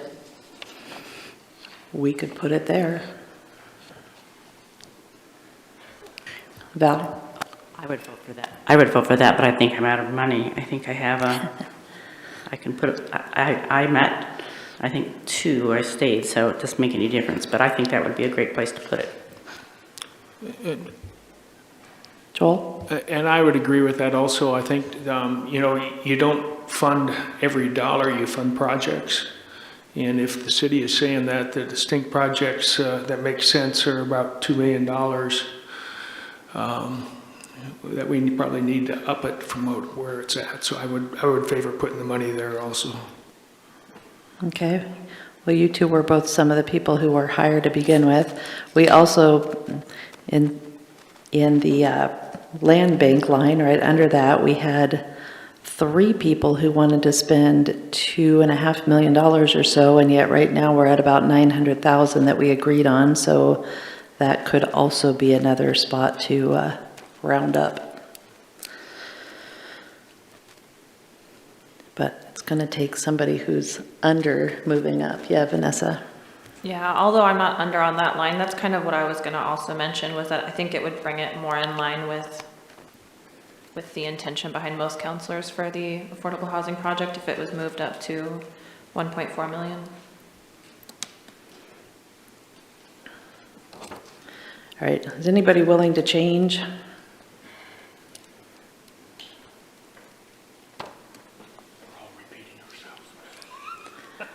Rick? I don't think this is going to help anything, but at least it'll clear out a line. Down on where the housing for subsidy for all levels, I think I have 900,000, and I'd move that up to affordable housing projects just to match what the council's going with 200,000. Although in many respects, I think a much better use is the infrastructure, but that's already pretty well funded. Thank you. Okay, so you are moving 900 from housing subsidy up to adding it to your 900 for purchasing land, is that? No, for the affordable housing. Affordable housing at the very top. Because basically that would recognize housing subsidy for all levels as long as that language is in there. Okay, But otherwise that bankrupts my account. Thank you. okay. It didn't change anything, but it does put you in alignment, I guess, with the 2 million. All right, well, we're at a standstill, I guess, for the last 200. Brian? Oh, I was just going to make one last pitch to advocate for purchasing land for affordable housing projects. At our housing committee meeting Friday, we had a presentation from our housing specialist and from Eco Northwest, and they showed this continuum of least effective to most effective things that you can do to help solve the housing crisis. And the thing on the far right side that was the most effective thing on the chart was purchasing land for projects. So if there's any counselors that, want to put a little bit more money towards that, it's proven and it's been, shown to us that that is a very effective way to help us solve the housing crisis. I think we could, yeah, go ahead, Rob. Just so that Brian stops twisting my arm, I'll, from line 24, I'll remove 250 and put that up to purchase land, line 12.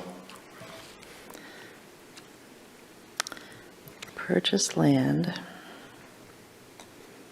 So you're at 750 for purchase land, is that right? Okay, thanks for the change. Again, it didn't help. But I think it sounds like we could maybe all agree that that unallocated 229,000 is at least allocated towards housing and or infrastructure. Could always split the difference. You've had two allocations, two champion items, the infrastructure and the housing, and just split the 229 in half and put them into both categories. Works for me. All right, let's do that. Mayor? Yep. I'm sorry, I just wanted to point one more thing out as it has to do with fiscal year accounting. And I believe it was mentioned earlier as well that some of these items are expenditures that have been made out of the general fund as well as other operating budgets. And just wanted to get clarification that there's definitely no interest in reimbursing any of those items.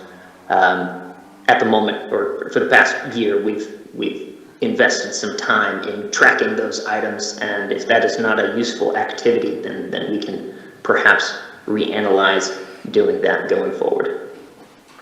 Yeah, I did not hear any interest in, or strong interest, I should say, in reimbursing any of those items. Well, I have a strong interest, but I'm the only one. Okay, I heard Joel's strong interest. But that is, Adam, thank you for bringing that up. That's good clarification to get some direction from council, because we're spending extra time and effort tracking everything ARPA, and in case, so we can get reimbursed if council wanted to reimburse us for those efforts. If that's not the case, we'll track what's necessary, but won't be tracking all of our time for that potential reimbursement. So that would save us in the tracking if that's not going to be reimbursed. Val. I'm just going to get clarification on that. So you're talking about the COVID ARPA administration 450 plus, is that the? That would be part of it. We also, there's just a small amount of extra time added to purchasing all of the COVID supplies, tracking and specifically identifying the isolation and quarantine time, although that has stopped at this point.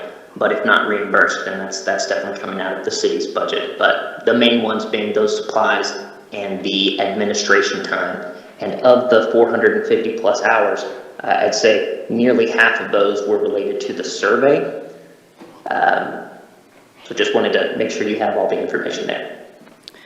Okay, so any clarification then is that, because those are pretty low budget items, really, 40, 30, and we had some money left, it seems to me that those would be coming back and freeing up city money. So I would add my money, I think I have some money left, to doing the ARPA COVID Administration? yeah. So you're adding, what, 30,000? 30,000, yeah, because that seems to be what's there, 30,000. All right, 3 people have 30,000. Anybody else want to change?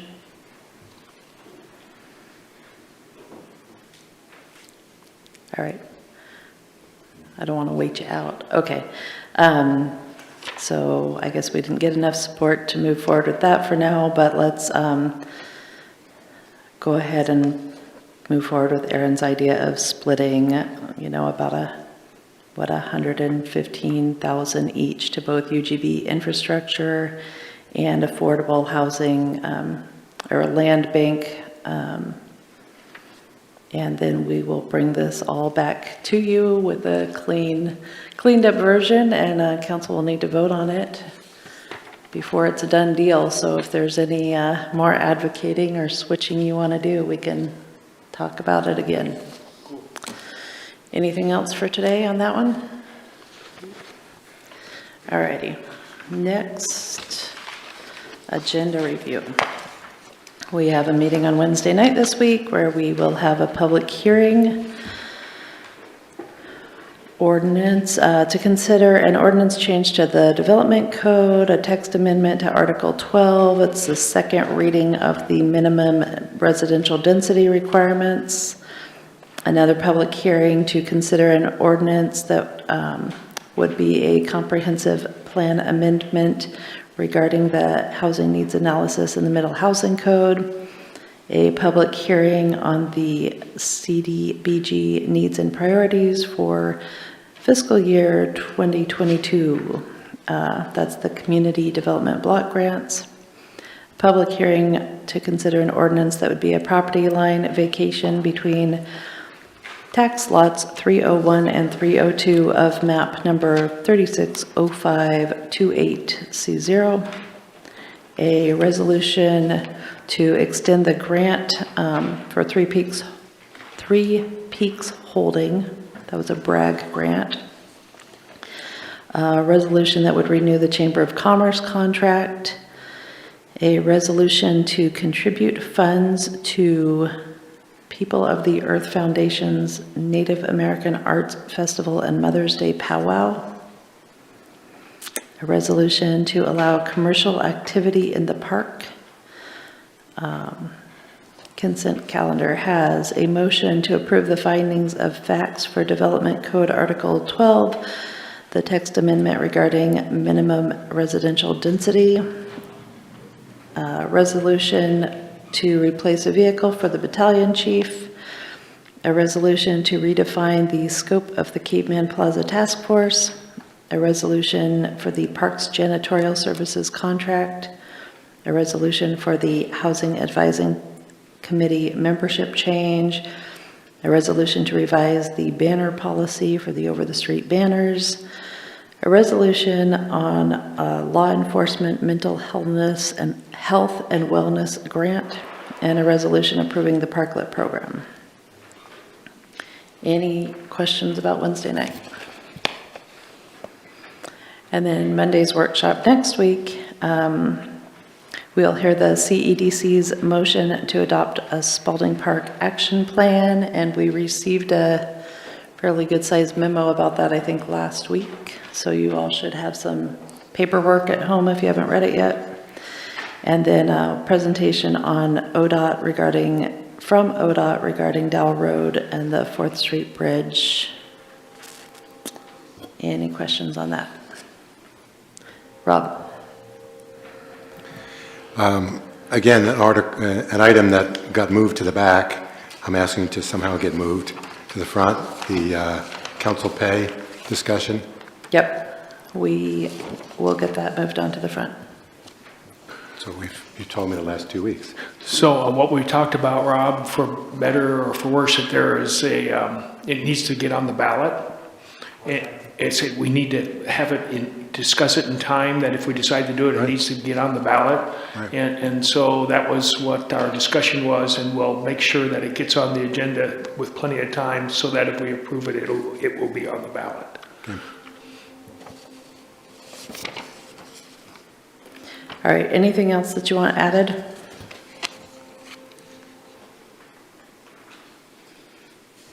Brian? I just had a quick question, because budget season's coming up, and I see our first budget meeting is going to be on May 3rd. And I was wondering if the budget is made available before that, or if the first time we see it is when we walk into that meeting. So yeah, we usually get the budget out a week to 2 weeks in advance of the meeting, so we're finalizing all the documents as we speak. And so, yeah, you'll have at least a week's time to review that budget. Thank you. Anything further? All right. We kept a pretty tight meeting today. Yeah, Brian? I move that we adjourn. Thank you. Rick with the second. All in favor of adjourning today? Aye. Any opposed? All right, see you Wednesday night.